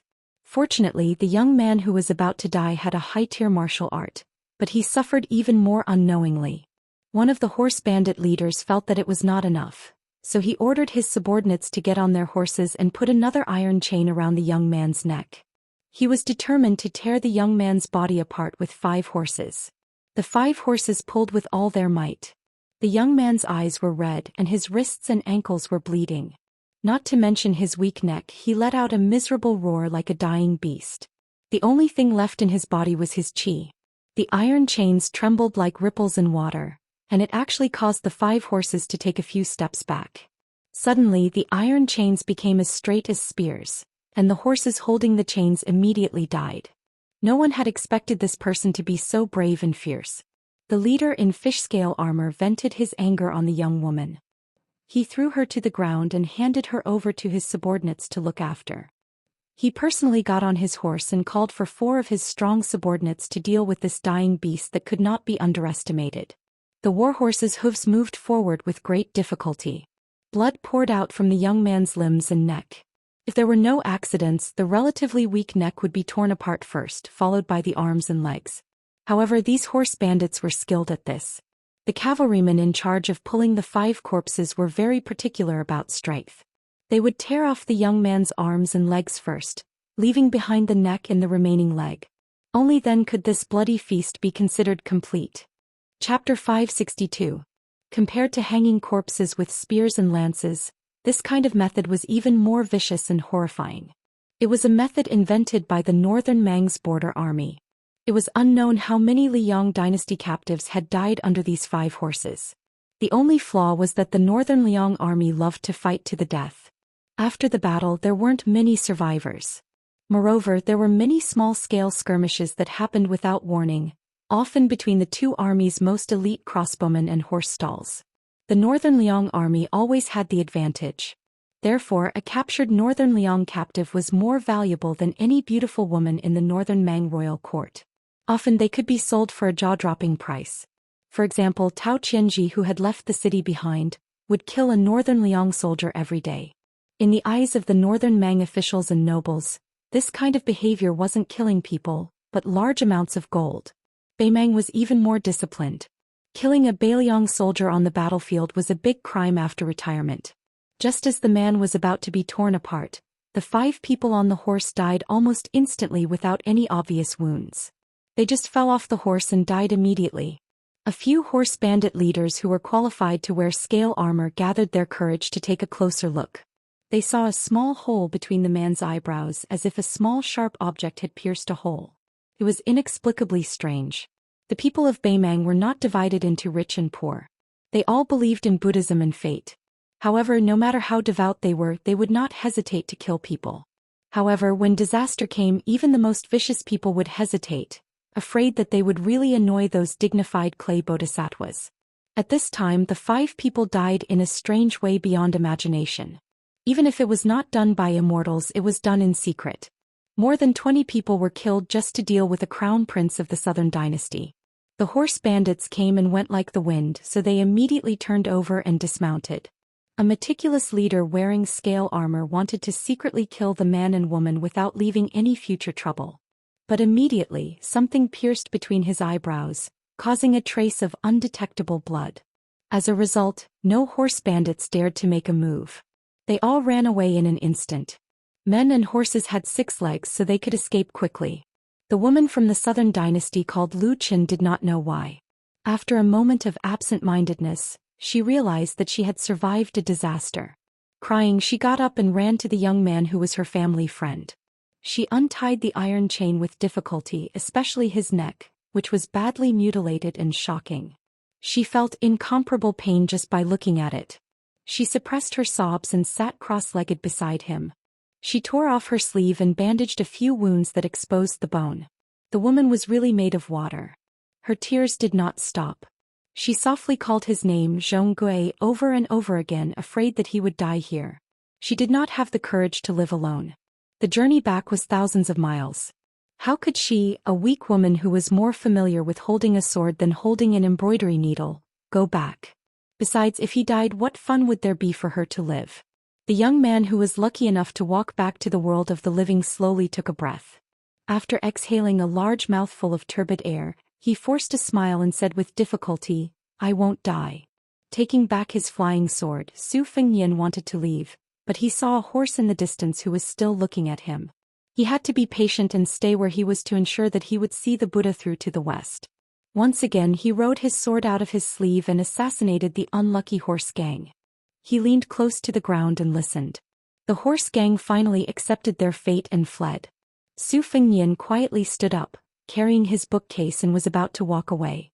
He took it as a chance encounter and was doing a chivalrous deed for once. He did not expect the woman to repay him with her body, nor did he expect the young man from the aristocratic family to bow down to him. This kind of brotherly relationship was too pretentious to bear any scrutiny. Digging around, he took out the last few dates and threw them into his mouth. He saw the swordsman who could no longer stand up fall to the ground with the woman's help, bleeding profusely.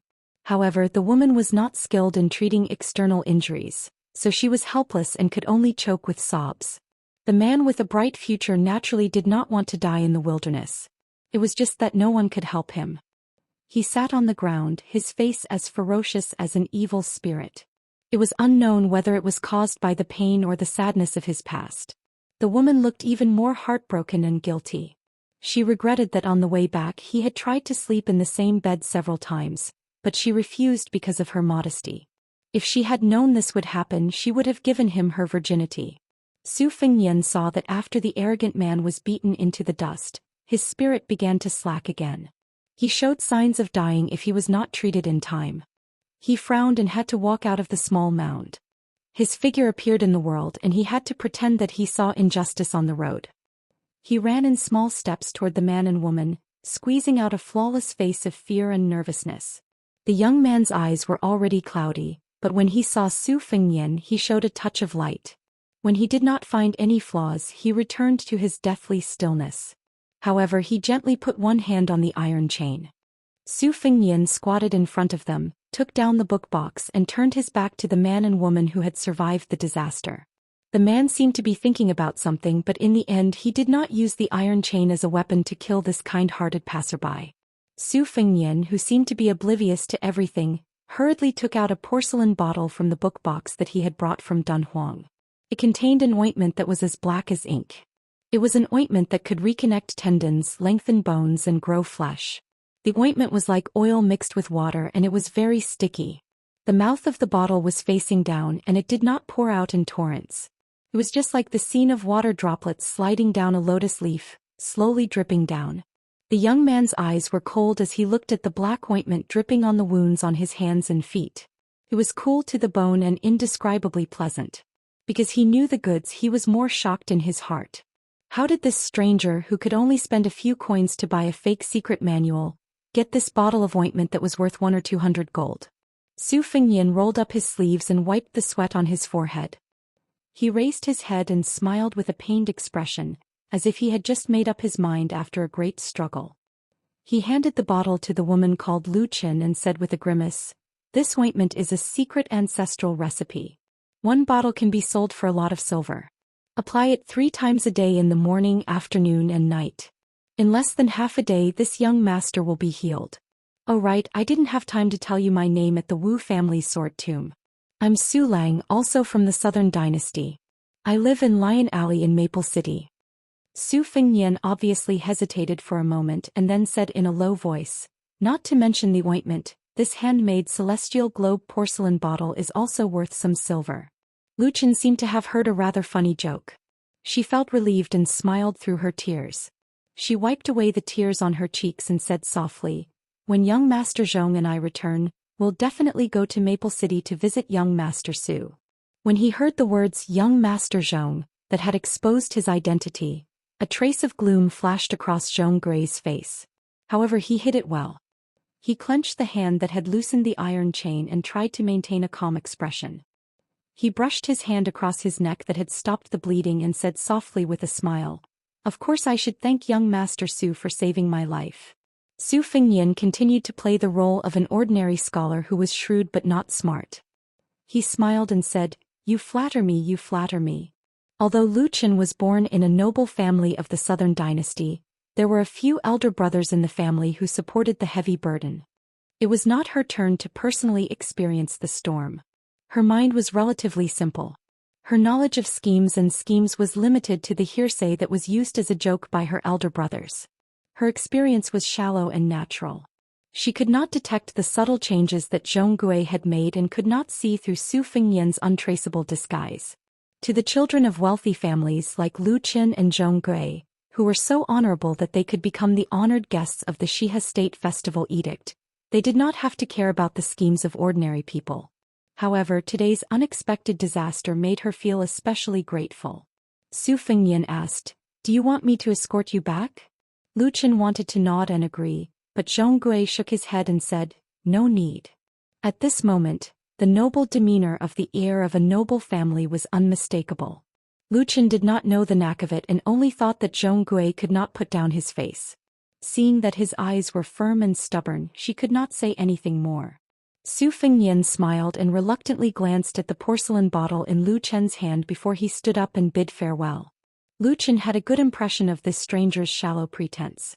Compared to those Southern Dynasty scholars who used to wag their tails and pretend to be Daoist, he was much more pleasing to the eye.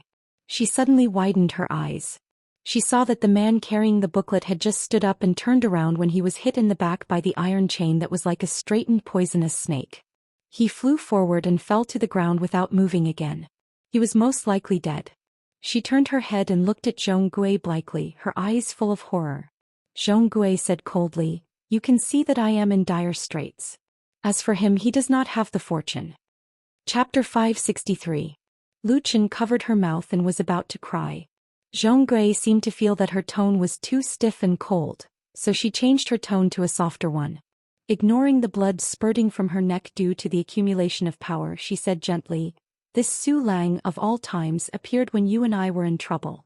He is most likely a bandit who is in cahoots with the horse gang and has the intention of casting a long line to catch a big fish. Miss Lu, you are inexperienced and don't know the dangers of Jianghu. Most of these desperados are extremely cunning and their skills are not inferior to the foxes in the officialdom. To say the least, we would rather kill by mistake than let him go by mistake." Zhong Gui saw that she still had lingering fear. Her limpid eyes were filled with sorrow and a trace of wariness. She said softly, "If I die here, what will you do?" "I don't want to die. Even if I die, I have to send you home." Lu Chen's tears suddenly flowed out of her eyes and she threw herself into Zhong Gui's arms. She was no longer as worried about the life and death of Su Lang as she was when she first met him. Between life and death, they shared trials and tribulations together. Women who were used to a rich and leisurely life might not like to help each other in difficult times. However, how many people could withstand such a scene and such words engraved in their hearts by Zhong Gui? Just a few words were already far more effective than the sweet nothings that could be said in a peaceful and stable time. Zhong Gui hugged her delicate body and sneered, her eyes indifferent. Obviously, this descendant of the Zhong family who repaid kindness with enmity was good at martial arts. His ability to pick flowers was also profound. However, this warm scene was interrupted by a few coughs. For the first time since meeting Su Lang, Zhong Gui showed fear. Su Fengnian stood up and patted his sleeves, murmuring, "It's tiring to be a good person. No wonder there are so many devils in Beimang." Seeing the expressionless man carrying a box and a sword walking over, Zhong Gui forced a smile and said guiltily, "Young Master Su, please don't be offended. It's my fault for acting so abruptly. It's just that Zhong Gui's identity is sensitive and I can't let my guard down when I travel outside." Zhong Gui saw that the person was calm and did not even have a mocking expression. He knew that something was wrong and hurriedly tried to make up for it. "My name is Zhong Gui, a descendant of the Zhong family of the Southern Dynasty. I can make up for it and give young Master Su a great fortune. Young Master, your skills are outstanding. With the support of my Zhong family, you will definitely have a meteoric rise." As he spoke, Zhong Gui grabbed the iron chain with one hand. He wouldn't shed tears until he saw the coffin. Su Fengnian finally rewarded him with a smile. "Come, let's see if you can kill me again." At this moment, Zhong Gui could neither make a move nor let go. Ever since he was born, this kind of shame and resentment was unbearable. It was only slightly better than being dragged by 5 horses just now. Zhong Gui was lucky to return to the world of the living from the netherworld while Lu Qin fell from the world of the living to the netherworld. She sat aside blankly, her heart cold as if it had fallen into an ice cellar. Su Fengnian drew a circle with one hand and slapped it on Zhong Gui's head. Zhong Gui sank into the ground and his head and limbs exploded at the same time. It was as if someone had smashed him into a meat patty with a sledgehammer. It was more miserable than being torn apart by 5 horses. A celestial being patted the head. It was not only used to tie hair and receive immortality. Fresh blood splattered all over Lu Chen's body, but she just stared blankly and remained indifferent. She was simple, but she was not stupid. It was almost the talent of the children of big clans to know the big picture from small details. Su Fengnian was about to draw another circle and let Lu Qin and Zhong Gui die together as a pair of lovebirds. She suddenly raised her head and asked, "I want to know if you are in cahoots with the horse gang. I beg you, don't lie to me." Su Fengnian shook his head. Her heart finally died like ashes and she waited calmly. Su Fengnian did not show any mercy to the fairer sex and continued to raise his hand like an immortal caressing her head. However, she was disturbed once again. She suddenly burst into heart-wrenching sobs. "I don't want to die." Su Fengnian walked over. After taking a few steps, she sat on the ground and slid back a few steps. Su Fengnian did not move forward. He squatted down and stretched out his hand. "Give me back the porcelain bottle." She threw out the small bottle as if it was scalding her hand. In her panic, she did not throw it accurately. Su Fengnian reached out and caught it. He controlled the bottle and placed it back into the box. Lu Chen seemed to have accumulated 20 years of shrewdness in an instant. Her voice trembled as she said, "Young Master Su, how can you not kill me? I am the legitimate granddaughter of the Southern Dynasty's first Lu family. I am different from Zhonggai. I don't have any ambitions. I just want to live a good life. After I get married, I will help my husband and teach my children. As long as you don't kill me and don't sully my body, I am willing to be your slave for half a year. Moreover, I promise that when I return to the Lu family, I will not mention a word about what happened today. I will only say that Zhong Gui died in the hands of 100 horse gang." Looking at the man who looked like a scholar curling up the corner of his lips with a hint of mockery, Lu Chen realized that he had made a mistake and immediately corrected himself. "I only said that Zhong Gui had died on the way to the magistrate's mansion in the Shihe region. I didn't know anything about it." At this point, her eyes rippled and sparkled with determination. She bit her lips and said slowly, "If you don't kill me, I'll say that I've had sex with Zhong Gui. If the Zhong family doesn't believe me, they can get the old maid to check my body. They won't be able to find any flaws." Any man would understand what she meant. She was willing to pay the price of her virginity in exchange for her life. Su Fengnian clicked his tongue and lamented that the human heart was higher than the heavens. Lu Chen saw that he had no intention of killing her. She reached out and stroked a strand of messy hair on her temples and continued, "I don't dare to hope that you will return to the Lu family with me. However, since you have something on me and my Lu family has a good reputation in the Southern Dynasty, I will not allow such a big scandal to spread. I also don't want to provoke the Zhong family because of this. Therefore, you don't have to worry about me not being obedient to you. You only need to involve me from afar. I am willing to be your marionette. I believe that with your outstanding skills and wisdom, you will be able to find a way to control me and not get into danger." Su Fengnian wanted to take out some dates but found that his bag was empty. He retracted his hand and said with a smile, "You are very smart. How can you be fooled by Zhonggai, a rich playboy?" Lu Chen actually had the courage to laugh and said self-mockingly, "It's not that Zhonggai is good. It's just that the Zhong family's background is better than the Lu family's. Otherwise, how can a younger brother of a side branch family be said to be a match for a granddaughter of the first branch family?" Su Fengnian nodded his head in deep agreement. She was indeed a woman from a rich and powerful family with the roots of wisdom. Lu Chen's eyes instantly turned cold. She gritted her teeth and said, "You still want to kill me?" Su Fengnian, who had just had the urge to kill, asked curiously, "A woman's intuition?" She asked back, "Isn't it?" Without waiting for Su Fengnian to make a move, Lu Chen stood up and charged at him like a madwoman. She was seeking her own death.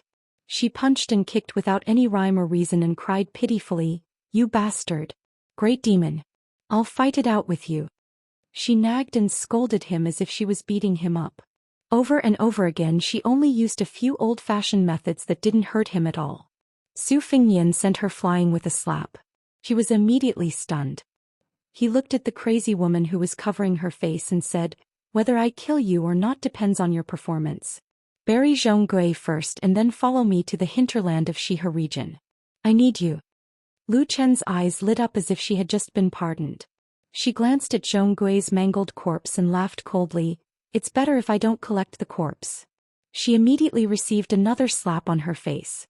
She flipped over and fell heavily onto the yellow sand like a gray sparrow. Su Fengnian mocked. Men are cold-blooded. Who knows, they might even be ambitious and ruthless.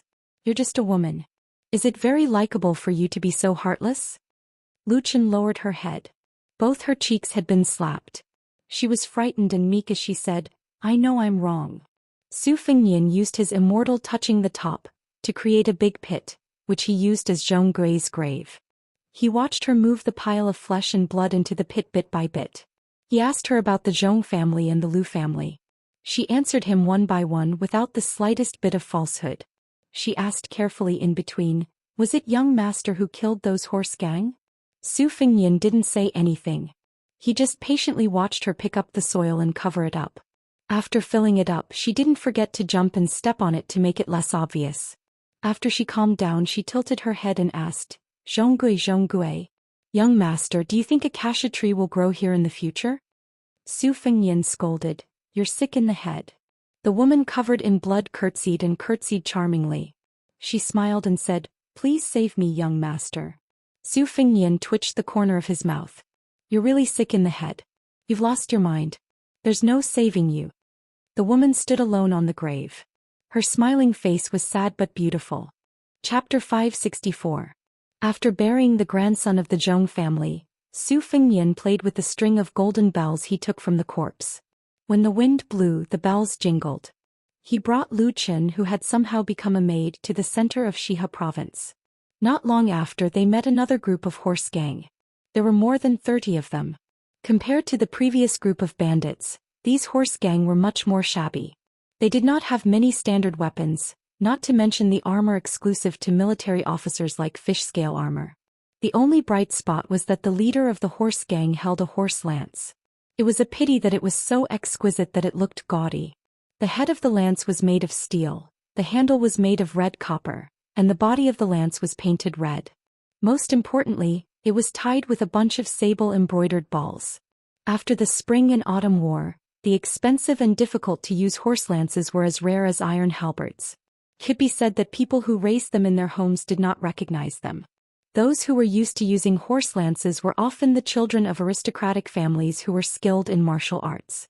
They used them to flaunt their status.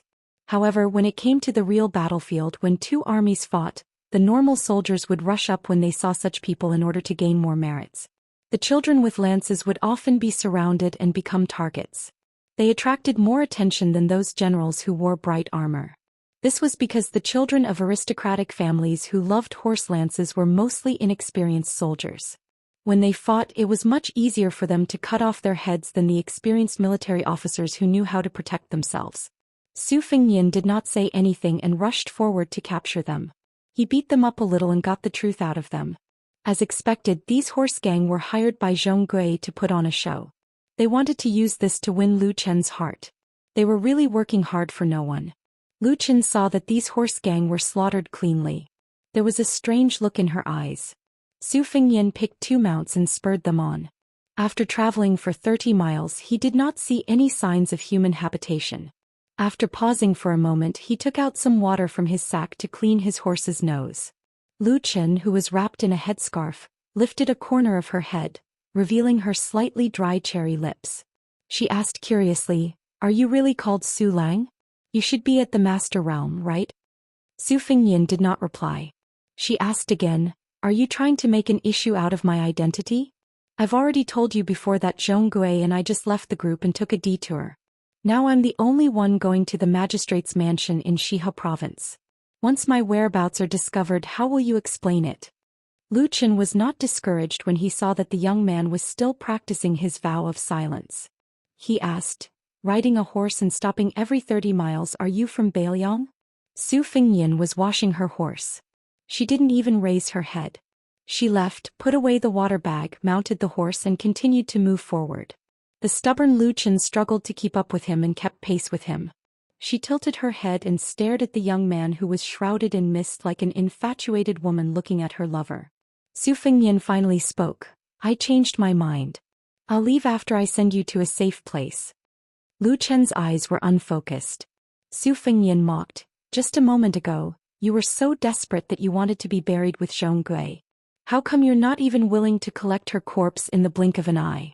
Is it just you or all women with noble surnames like you? Even if I take you in as a concubine maid, you might strangle her to death one night. You won't be able to sleep well. Lu Chen pondered seriously for a moment as if she was reflecting on herself. She slowly replied, I hate it when people lie to me. I once told myself that it doesn't matter who I marry in the future. If he sleeps with another woman, he has to tell me first. I don't mind if he doesn't bring her into the family to disgust me. I'll continue to be a good housekeeper. But if I'm the last one to know that he sleeps with another woman and becomes a joke, I'll definitely want to cut off his manhood with a pair of scissors and paint that woman's face until she can't seduce another man for the rest of her life. Su Fengyan smiled and said, You don't look like that kind of woman. When I first saw you in the Wu family ruins, I mistakenly thought that you were easy to get along with, the kind of woman who doesn't dare to go back to her mother's house to complain after being wronged. Lu Chen bit her lips and said, But I'm that kind of woman. Su Fengyan smiled faintly and said, Should I smash your head with a slap? Her charming eyes were like silk. Young master, you can't be so heartless. Su Fengyan dismissed it with a smile. It was very interesting to talk to her and watch her do things. It was the same principle as writing about unfairness. It was always unexpected. She sensed that this young master Su was in a good mood, so she went along with it and said softly, I'm guessing that young master must be from a martial arts family and not a general's descendant like Zhong. That's because young master will feel guilty if he kills someone. Su Fengyan held his stomach and laughed. What do you know? She tilted her head and asked with an innocent face, Did I guess wrong? Su Fengyan scolded jokingly, Don't pretend with me. I've seen so many beautiful women that I can't even count them. Your looks aren't even worth 70 cents. It's not worth mentioning. Lu Chen didn't care about this belittling and said to herself, I've never been a good-looking woman. Su Fengyan changed the topic. Say this time the Zhong and Lu families have joined hands to head to the Xia state capital. Your father Lu Gui is leading the Lu family. What do you think they're planning? Lu Chen shook her head and said, I've never been concerned about these things and I don't know about the inside story. Su Fengyan glanced at her limpid eyes and gave up on probing further. Lu Chen smiled and said, I can't believe it. That Zhong Gui, who's known to be talented and courageous, died just like that. Moreover, he didn't die in a heroic manner at all. Su Fengyan casually threw away the string of golden bells. His original intention was to borrow Lu Chen's identity to go on a killing spree in the heart of Beimang and make a killing spree. However, he found out that the experts of the Zhong family were all present on this trip, especially Zhong Liang, who was ranked 7th among the demons. Even Zhong Shintong, one of the 12 great generals of Beimang, had disguised himself and hid among them. After weighing the pros and cons, he didn't want to get himself into trouble and delay his agreement with white dress Luo Yang. Even if he could escape the Zhong family's pursuit, he might not be able to leave Beimang. Seeing this, Lu Chen smiled and pulled out a dagger from her sleeve. She said straightforwardly, I was looking for an opportunity to stab you to death. Now should I give you the dagger or throw it away? Su Fengyan didn't even turn his head and said, Keep it. If you don't take it out before the next 30 miles, you'll die an unknown death just like Zhong. Lu Chen smiled happily and said, I made the right bet. Su Fengyan sighed inexplicably and said, In this Jianghu, experts are common but experts are rare. Lu Chen asked, Young master, are you an expert or an expert? Su Fengyan shook his head and said, I can't be an expert. The two of them spent the night in the desert and rested at the bottom of a leeward slope. The temperature difference between day and night was huge. Su Fengyan picked up many dry branches and threw them into the bonfire. Other than secretly nurturing his sword and maintaining the bonfire, he pretended to sleep the whole night. When dawn broke, he saw that she was still dozing off, so he walked to the top of the slope alone and looked up at the sky. Suddenly, Su Fengyan rushed back to the foot of the slope and stared at the woman who was trembling with a dagger in her hand with a complicated expression. She was actually ruthless enough to use the dagger to cut 4 bloody grooves on her own face, causing her skin to split open. What kind of tenacious woman would do such a thing? Actually, with their intelligence, they knew that every step closer to the state city of Xia was most likely one step closer to the Yellow Springs. The Zhong and Lu families didn't lack shrewd and ruthless characters. Zhou, who had supreme skills, died, but she, a weak woman, unexpectedly survived. It was almost impossible for her to muddle through and continue to live a wealthy life. Even Su Fengyan couldn't think of how she could fabricate a flawless reason. He said that he wanted to send her to a safe place, but in fact to the woman surnamed Lu, the tree that used to shelter her from the sun was the most dangerous place in the world. This pair of man and woman whose fates were intertwined for no reason seemed to be a good person. After the disfigurement, she said that the enemy killed Zhou and then let her live. It was a humiliation to the Zhou and Lu families. That was why she forcefully made an eye on the chessboard of a dead end and gave birth to a fit of anger. However, wasn't this method too costly for a woman? Wasn't it too decisive? Both men and women cherished their lives. Men cherished their lives and women cherished their appearances. This was common sense. Su Fengyan immediately surged with hostility and almost had the urge to kill her. However, he slowly exhaled a mouthful of turbid air and suppressed his murderous intent. The woman looked at the young man in front of her whose surname she only knew. Her eyes were dazed. Instead of tears flowing down her cheeks, her face was covered in blood. This woman who had once said that she wasn't good-looking finally stopped looking unfocused and some tears appeared in her eyes. She held back her tears and smiled. It hurts. Chapter 565. Su Fengyan and the disfigured woman rested in a small town that was not covered by city walls. They were still 3 days away from the provincial capital. She wore Su Fengyan's scholar's robes, which were rather loose. The 4 scars on her face had begun to form calluses. Fortunately, in order to not leave any traces and let her wounds heal at the same time as Zhou's death, she was able to apply ointment to speed up her recovery. However, the desert wind was rough.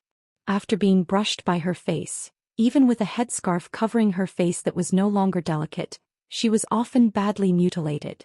The pain she suffered was probably not any easier than being cut by a dagger. She did not cry much. Su Fengyan also did not say anything to comfort her. The two of them remained silent. Occasionally, Lu Chen would take the initiative to ask about some Jianghu matters. Su Fengyan would also tell her everything in a serious and gentle manner. Perhaps he was afraid that if he made her laugh, she would suffer again. Su Fengyan and her had just entered the city when the sky suddenly changed. Dark clouds covered the sun. It was clearly noon, but the sky was as dark as night. A sandstorm was approaching. Su Fengyan and Lu Chen had no choice but to enter a shabby inn. The innkeeper took advantage of the situation and raised the price as high as he could. Su Fengyan's original intention was that it did not matter if he was cheated of a few taels of silver. As long as he had a place to stay, he did not expect Lu Chen to be so stubborn. She tugged at his sleeve and refused to be cheated of money. It seemed that she was sincere when she said that he was good at running a household. Su Fengyan had no choice but to turn around under the innkeeper's rolling eyes. He wanted to go to another inn that was more considerate. Before he even stepped over the threshold, he saw merchants and travelers swarming over from the narrow streets. Judging by the situation, if he did not stay in this inn, he might have to sleep on the streets and hide in the alleys to avoid the sandstorm. Su Fengyan smiled at her. She did not insist. The innkeeper was narrow-minded and deliberately made things difficult for her. He doubled the price. Lu Chen was so angry that her shoulders trembled. Su Fengyan put his hand on her shoulder and shook his head. He obediently paid the deposit and took the wooden token and key to the residence in the backyard. Lu Chen, whose face was covered by a scarf, felt a little gloomy. Su Fengyan opened the wooden door and the room was filled with a moldy smell. After closing the door, he took down the bookcase and the spring and autumn sword. There was a clay jar on the table. He shook it a little and there was not a single drop of water left. Lu Chen sat quietly on the stool. She took off her scarf and gently turned her head away. She did not meet Su Fengyan's eyes. She only asked, with young master's superb skills, why do you have to lower your voice to these commoners? You don't even need to unsheath your sword to scare them out of their wits. Su Fengyan closed the 2 leaky windows tightly and sat in front of the table. He smiled and said, "Do you think that all experts have to have a pair of cold eyes? Or are they born with the backs of tigers and waists of bears? Or do they want to hang 2 pieces of tiger or leopard carcasses on their backs? Or do they want to hang knives, spears, rods and spears all over their bodies? Only then will they look imposing when they go out adventuring." The corners of Lu Chen's mouth curled up slightly. She could hear the teasing in his words and her mood improved a little. Su Fengyan bent down and took out a few secret manuals from the bookcase. He placed them in front of her and sat cross-legged on the stool in a relaxed manner. He said softly, "I've been flipping through these manuals when I have nothing to do these past few days. I even practiced according to the moves inside. Only then did I realize that they were really fun." She said softly, "Why don't you try it?" Su Fengyan waved his hand and said, "That won't do. What if the sky falls and the earth shatters?" Without waiting for her to speak, Su Fengyan said softly, "Don't laugh." She really pulled a long face. Su Fengyan picked up the tea jar and said, "I'll go get some water and food. Wait here." Lu Chen nodded. She picked up a fake secret manual and casually flipped through it. Su Fengyan soon returned with a tea jar filled with cold water. Lu Chen raised her head and asked, "You spent money again?" Su Fengyan smiled and said, "There's no other way. Little ghosts are hard to deal with. A pot of water costs half a tael of silver. Later we'll just drink it like nectar. Oh right, the food will have to wait for a while." Lu Chen lowered her head to continue reading and said, "We can afford to wait." Without knocking on the door, a waiter of the inn casually pushed the door open and entered. Lu Chen hurriedly grabbed her headscarf and hurriedly wrapped it around her head. The waiter was holding a large wooden tray with a few sloppy and crude dishes on it. He inadvertently caught a glimpse of Lu Chen's face and jumped in fright, almost knocking over the tray. He hurriedly put down the food and ran out. Just as he crossed the threshold, he shouted loudly, come and see, there's an ugly freak in the house. I saw a ghost during the day." Lu Chen tugged at Su Fengyan's sleeve. However, Su Fengyan gently shook and strode out of the door. He kicked the unlucky guy who spoke without thinking, causing him to sink into the courtyard wall. It was unknown whether he was dead or alive. After returning to the house, Lu Chen said sadly, "I've always been ugly." Su Fengyan said calmly, "Yes, you're not good looking. With the makeup on your face, it'd be strange if you looked good. However, if anyone dares to say it out loud and into my ears, I'll let him," she continued, "go and die." Su Fengyan said seriously, "How can that be? I'm not a devil. I've always liked to convince people with my appearance. If it really doesn't work, I'll convince people with my virtue." Lu Chen stared at this scholar who she couldn't tell if he was a good or bad person. She pursed her lips and shook her head with a faint smile. She said, "It's not funny at all." Su Fengyan dismissed it with a smile. He distributed the dishes and then buried his head in wolfing down the food. Lu Chen covered her face with one hand and chewed slowly. She had the demeanor of a lady who didn't speak while eating. She put down her chopsticks at the same time as Su Fengyan. She hesitated for a moment and said, "I thought you'd say some pretty words to comfort me." Su Fengyan saw that she still had leftovers and didn't stand on ceremony. He moved the leftovers in front of him and said as he ate, "Didn't you say that you hate it when people lie to you? No matter if you believe it or not, in my eyes, you're still that delicate girl. You're not good looking, but you're not much better." Lu Chen asked, "Really?" Su Fengyan lowered his head to eat and nodded. The storm lasted for half the afternoon and gradually calmed down. Su Fengyan pushed open the window and looked out. It was already dark enough to delay their journey. He walked out of the courtyard with Lu Chen. The unlucky inn worker had already been carried away. There was no sign of any retaliation from the inn. Su Fengyan bought her a veiled hat on the street and rode slowly on his horse. Perhaps because she knew that they were about to reach the destination, Lu Chen's words became more lively. She began to take the initiative to ask Su Fengyan about some of the stories of Jianghu. She told him about the Wu family's 9 swords break 10,000 horsemen shop. She didn't have any intention of testing him. The pair of man and woman both intentionally and unintentionally became less scheming. Lu Chen herself was also a lively girl. Otherwise she wouldn't have gone out alone with Zhong. Where there's a gathering, there's a parting. As they neared the provincial city, the width of the relay road was no less than the main roads of Beiyang. Lu Chen gazed at the majestic city sprawled on the yellow sand like a colossus. Her heart palpitated with fear. She bit her lip and fell into a daze. After a long time she looked back, wanting to catch a glimpse of that man and bid him farewell. However, he was already nowhere to be seen. She smiled. Even though she couldn't see him, she still turned her horse around and waved her hand. In the distance, Su Fengyan, who had seen this scene, slowly leaned back on his horse's back. He held a weed stalk in his mouth. Chapter 566. Lu Qin showed the customs letter and rode into the city alone. Perhaps she was used to the desolate desert where the wind and sand were like knives. She was a little absent-minded when she first saw the bustling city. She almost collided with a group of patrolling soldiers. After apologizing, she thought that she would have to reveal her identity and backing to avoid the entanglement. She did not expect that the other party only asked her to ride slowly and not to hurt people. Lu Qin was not used to it. As the capital of the Xia state, Wuhou City was located within the oasis. It was also known as the Wall-less City.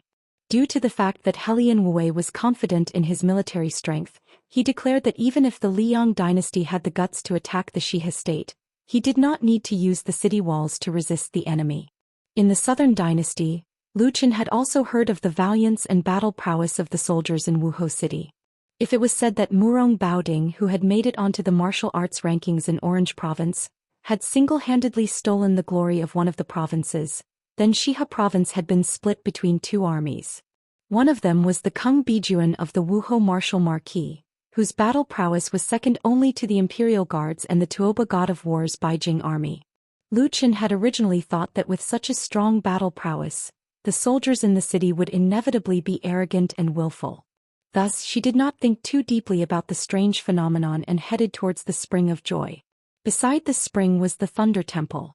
Every rainy season, thunder shook the sky and could be heard within a radius of 10 miles. Near the Spring of Joy, there were many mansions where the most powerful figures of the province lived.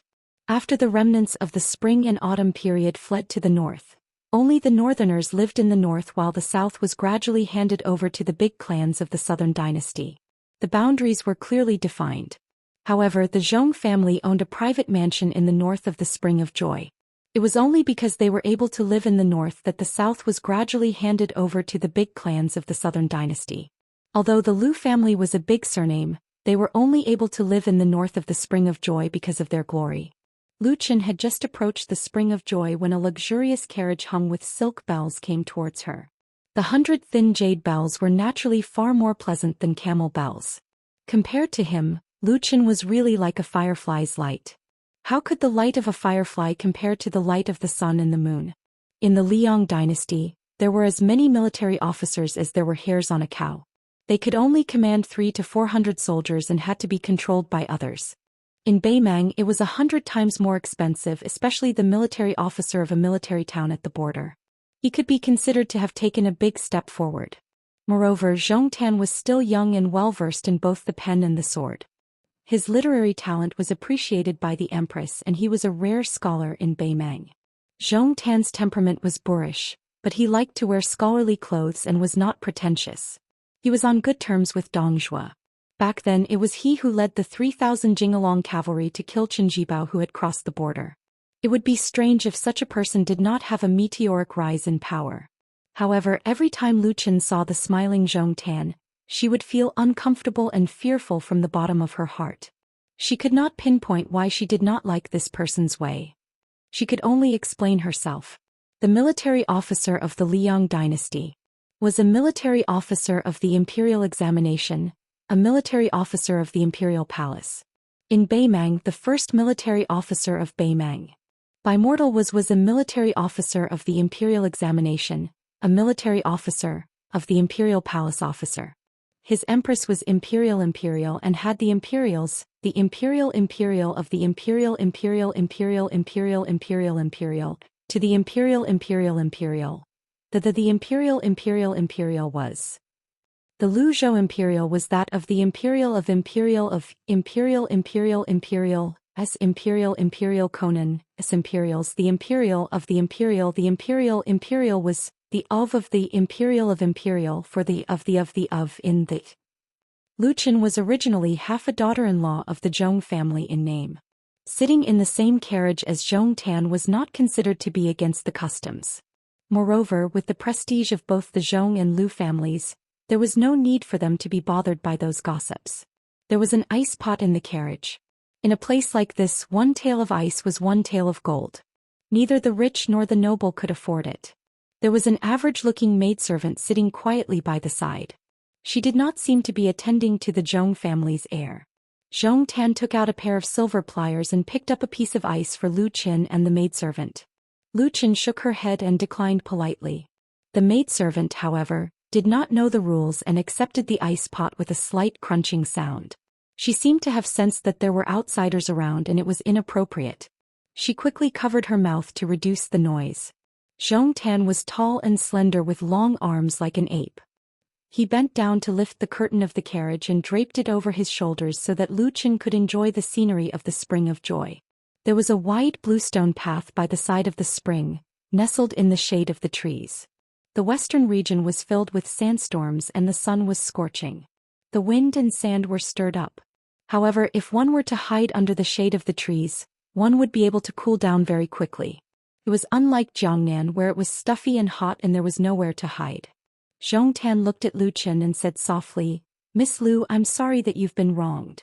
Lu Chen lowered her eyebrows and remained silent. Zhou Xian turned his head and sighed. "It's the Zhou family that has let you down." Lu Chen raised her head and hesitated to speak. Zhou Xian smiled and straightened his body as if he was sitting upright. He waved his hand and said slowly, "I don't have the habit of rubbing salt on my family's wounds. If Miss Lu doesn't want to talk about the details of this trip, you can just write it down on a piece of paper and ask someone to pass it to me when the time comes. You won't have to face those nagging old fellows. However, I'll say this in advance. When the family grows bigger, there will naturally be a lot of gossip. Miss Lu, you can go in one ear and out the other.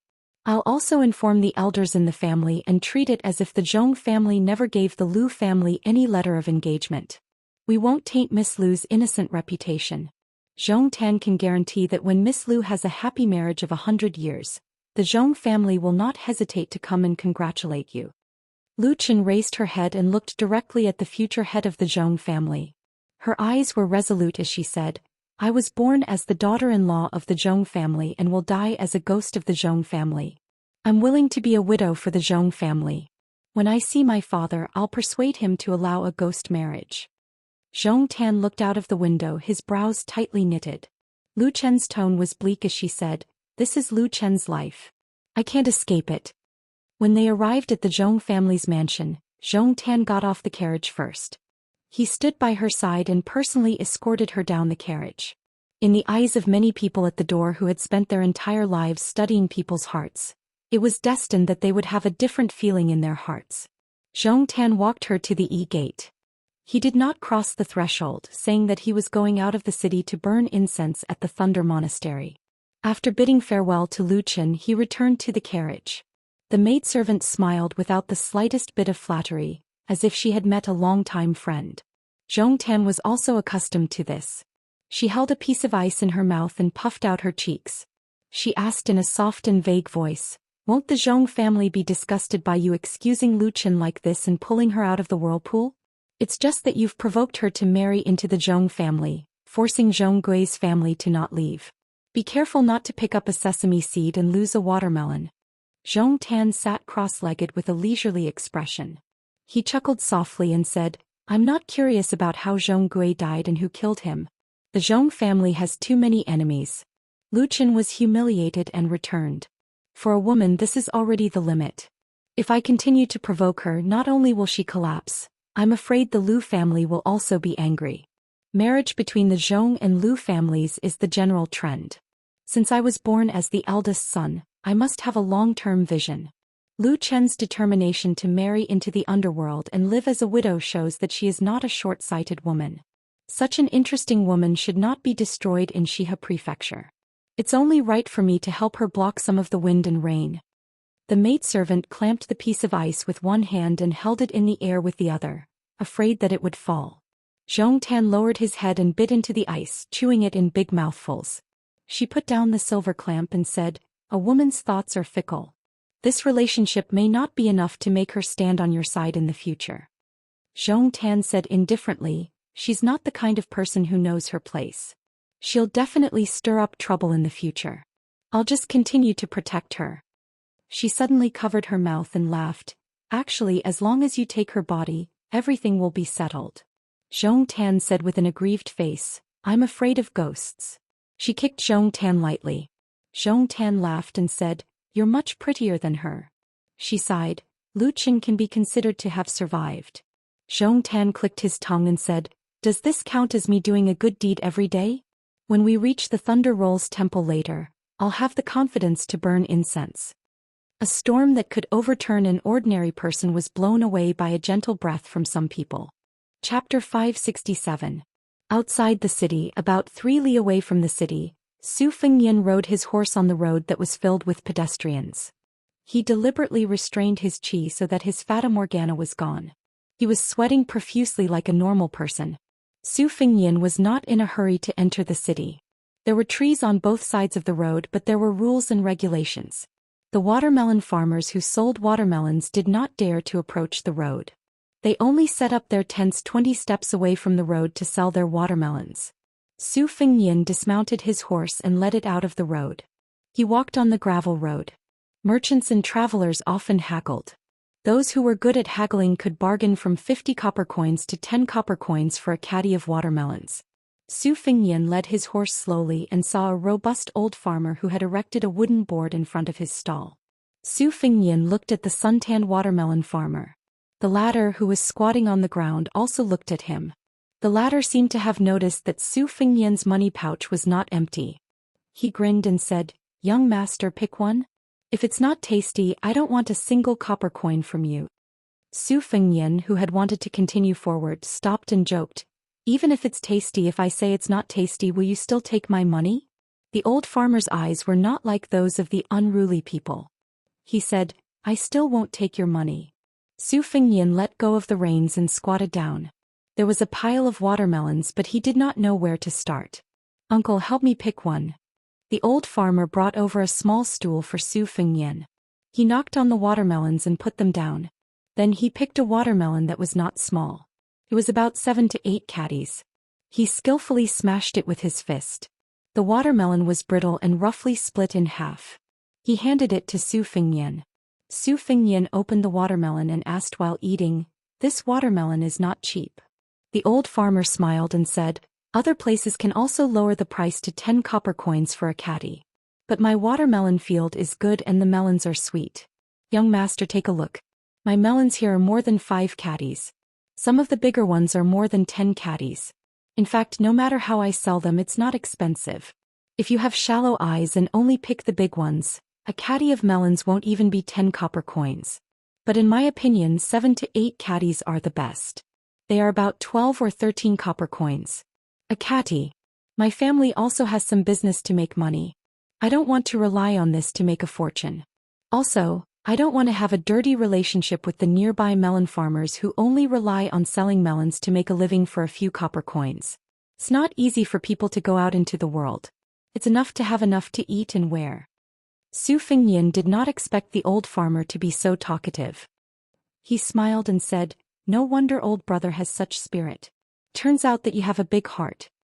The melon farmer, who was already 60 years old but did not show the slightest signs of decay, also cut open a melon. He did not eat the core of the melon. He started from the edge and left the good stuff for last. It was the same as Su Fengyan's way of eating. He was a little stingy. When the old farmer saw this scene, he smiled and said, "I have also read some books, but not many. When I speak, I like to steal some words from books. I'm afraid that a scholar like young master will look down on me." Su Fengyan said self-deprecatingly, "Uncle, you are scolding me." The old man wiped the corner of his mouth with his sleeve and laughed heartily. "I don't dare. I really envy scholars." Su Fengyan nodded and said, "All day long they point at the rivers and mountains, rule the country and pacify the world. Seems like they can do anything. Without them it is impossible. In fact, they can't do anything. Uncle, if a scholar comes to sell melons, can he sell more than the surrounding melon farmers?" The old man shook his head and said, "Young master is generalizing. Scholars also have powerful characters who are good at civil and martial arts. During the spring and autumn period there were a lot of Confucian generals."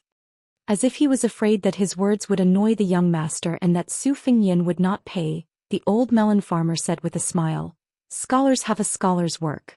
After earning 1,000 zhong millet from books and a house of gold, it is better to be able to cry out for the common people. Selling melons will be handed over to an old man like me. Well water does not interfere with river water and we can all live a good life. For example, young master, when you were young you carried a book to study. Reading 10,000 books and traveling 10,000 li was the best thing. Su Fengyan chewed on the watermelon and said with a smile, "Uncle's experience can be said to be insightful. Indeed, there are crouching tigers and hidden dragons in the marketplace." The old melon farmer was particularly happy to be flattered by a scholar. Every wrinkle on his weathered face revealed a sense of comfort and contentment. "Young master, you can listen to this old man's nonsense. You are a real scholar." Su Fengyan smiled and asked, "Then this melon?" The old farmer was stunned for a moment. With a helpless expression he said, "I'll sell it to you for 50 copper coins. I can't go any lower." Su Fengyan finished eating more than half of the watermelon. He took out a small piece of silver from his money pouch. It was about 100 copper coins. He handed it to the old melon farmer, who spoke well but could not be considered too elegant. He said, "Don't give me any extra money. Just treat it as buying 2 melons and giving one to uncle to eat." The old melon farmer stared blankly for a moment before praising, "Who said that scholars can't sell melons? If young master sells melons, I guarantee that it won't take more than a few years for you to buy a sizable residence in the city." Su Fengyan also said helplessly, "Uncle, if you say so, I really can't eat a second melon." The old farmer said straightforwardly, "Listen to what young master is saying. In a moment this old man will give you a cloth bag. Take 2 melons and hang them on the horse's back. When you get to the city, find an inn with well water to chill them. You can fish them out before you talk. They are very cold." After Su Fengyan finished eating the melon, he sat on a small stool and looked at the scenery in Wuhou City. Perhaps it was because he was in an oasis he looked along the relay road. The clouds were thick and heavy, layer upon layer, and fell straight down. It was as if they were about to press down on the city. It was as if the clouds of the 9th heaven were hanging down. There was only a fine line between heaven and earth. In this fine line, there was a building with a raised eave in the city that was the most eye-catching. Following Su Fengyan's line of sight, the old farmer said, "That is Lei Ming Temple. Once you enter the temple, you will see 2 rows of 18 heavenly kings with fearful eyes. Those who are timid will feel guilty and won't dare to burn incense and worship Buddha. Outside the temple is Shiha State's famous Spring of Joy. Even the bodhisattva who glares at Vajra would lower his eyebrows. Scholars and beauties with prominent status would be happy to tour the temple. The Spring of Joy has become more and more foul in recent years. In fact, there is nothing to see. If young master believes in Buddha, it is better for you to go to Lei Ming Temple. Young master, don't worry. There are many important people in the city. However, it is hard to say that there are none who openly bully men and women, but they can be counted with one's fingers. Young master is also a scholar, so it is even more impossible for them to bully you." Su Fengyan smiled. "Uncle, if you say so, then it can be seen that Shiha State's Jidushi not only rules the army, but also governs the government. He is worthy of being a pillar of the imperial court." The old farmer smiled, shook his head and said, "I said that it is not accurate." Su Fengyan looked at the Lei Ming Temple that really towered into the clouds. He muttered to himself, "Mortals seek freedom all their lives." The squatting old farmer held a hollow melon and sighed, "The bodhisattva is happy for nothing." Both of them looked at each other and smiled. After Su Fengyan stood up, the old farmer really picked 2 melons and put them in 2 cloth bags for him. Su Fengyan did not refuse and accepted them calmly. He hung one on each side of the horse's back. After getting on the horse, he sat on the horse's back and cupped his fists to bid farewell. The old farmer waved his hand with a smile. In life, people who meet by chance meet and then part. It cannot withstand scrutiny. Most of the time they will never meet again. It is very rare for them to not hate each other and even leave a good impression. Su Fengyan did not think about this. He only thought that he met an interesting old man from Beimang. In his heart he was still thinking about the upcoming sneak trip to Wuhou City. Perhaps it would be as dangerous as Tuoba Chunsen's assassination and hunt. In the past, in Bailiang, which seemed to be an iron bucket but was actually surging with undercurrents, people from all walks of life came to seek revenge on him. All kinds of stories and legends, countless joys and sorrows, could be compiled into a book. 100 Ways to Assassinate the Butcher Su Shao and the Hedonistic Prince, and a book, Assassin's Men of Sacrifice Encyclopedia. Most of these dead people did not change until death. Even if they had to sacrifice their lives, they would still fly into the fire. However, many of the so-called blood feuds could be traced back to his grandfather's generation. But when it came to killing His Royal Highness, no one would be soft-hearted. Su Fengnian knew that when he succeeded the king of Bailiang one day, the number of assassinations would only increase and not decrease. The reason was very straightforward. If he could not kill the butcher who claimed that even the king of hell did not dare to accept him, wouldn't it mean that he could not kill a child of Bailiang who could not even compete for military power? If Qin Jibao did not want to kill Su Fengnian, there were plenty of people who wanted to kill him.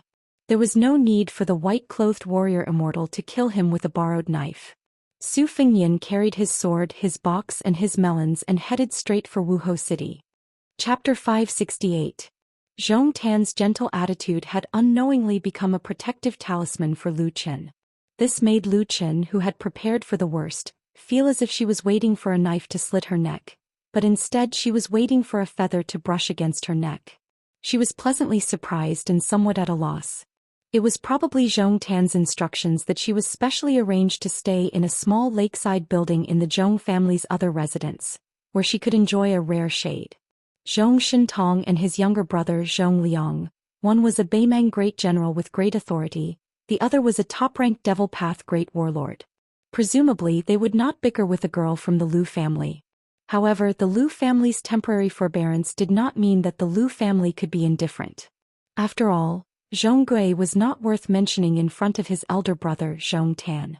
Compared to the descendants of the great clans of the Southern Dynasty, he was still a first-rate talent.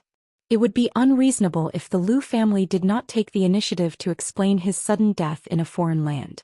At this moment, Lu Gui was standing in front of the window of the small house, quietly listening to his daughter narrate her painful experience. From beginning to end he did not interrupt, question or console her. Lu Gui's expression was sorrowful, suppressing her depression, doing her best to speak in a calm tone. Lu Chen did not admit that she had made any mistakes. Some girls were really born actors. As the head of the A family, Lu Gui had a slender figure, and was worthy of the evaluation of a handsome man. Although his hair was slightly white, he was still a handsome man who could make a girl's heart sway. This was especially true for women who had tasted the flavors of love and sex. Only then did Lu Gui slowly turn around and stare into his daughter's eyes. Lu Chen subconsciously withdrew her gaze. No matter how much she wanted to mend it, in front of someone like Lu Gui who had been immersed in the imperial court for half his life, it was futile. Moreover, no one knew a girl better than her father, so how could she hide it so well? However, Lu Gui, who understood her clearly, smiled sadly. He walked closer to Lu Chen, removing the veil that she had not had time to change off. Gazing at the almost unfamiliar and tattered face, he gently placed his hands on her tight shoulders. Shaking his head, he said, "If father did not care about you, how could he only have one daughter? Whether the story you told is true or false, father is well aware of it. As for whether we can deceive the Zhong brothers, that is up to fate." Lu Chen's eyes reddened. She was about to spill the beans and spill the beans.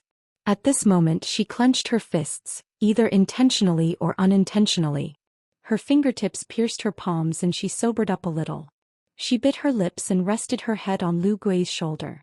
Lu Gui patted her back gently and said, "Zhong Gui's body has not been found yet. If I'm not wrong, it will be a cenotaph. Are you really willing to marry someone from the mortal world?" Lu Chen sobbed and said, "This is the duty of an unfilial daughter." Lu Gui was speechless. After Lu Gui left, the small house near the spring returned to its former tranquility. Lu Chen sat in front of the dressing table and looked down to see a bronze mirror. She waved her sleeve and threw it out, smashing it against the wall. A general is afraid of a new armor, and a beauty in her twilight years is afraid of a bronze mirror. However, she was still a young woman and had not married.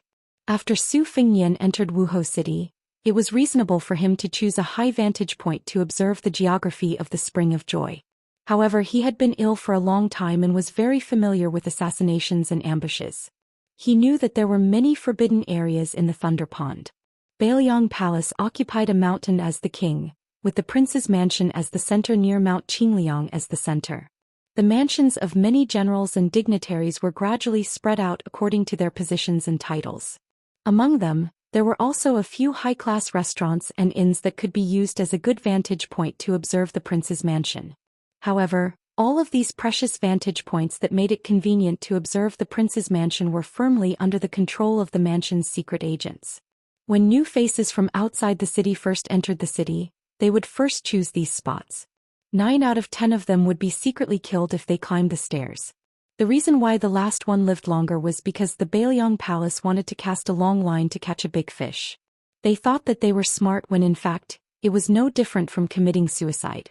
Su Fengnian later learned that during the short period before he turned 20, every time the mansion's maids and servants went out, there would be men of sacrifice following them. Chu Lushan was personally responsible for every detail. He found no less than 60 assassins and strangled them to death, pulling out the radishes and bringing out the mud. Several high-ranking Bailiang officials' residences became uninhabited residences overnight. Therefore, Su Fengnian only chose a low-rise inn that was slightly further away from the Spring of Joy to check in. He seemed to casually ask the waiter about a few sightseeing spots in Wuhou City. From the waiter he learned that in 2 days it would be the 15th day of the month. The incense at Laming Temple was at its peak. Nobles and travelers from outside the city as well as wealthy merchants who were well off, liked to go to Laming Temple on the 1st and 15th day of the month to worship a bodhisattva, or to light or add oil to a longevity green lotus lantern. However, the tribute for a small lantern would cost at least 100 taels of silver. Those who were devout Buddhists would easily give away several dozen taels of gold. It was a bottomless pit. Chapter 569.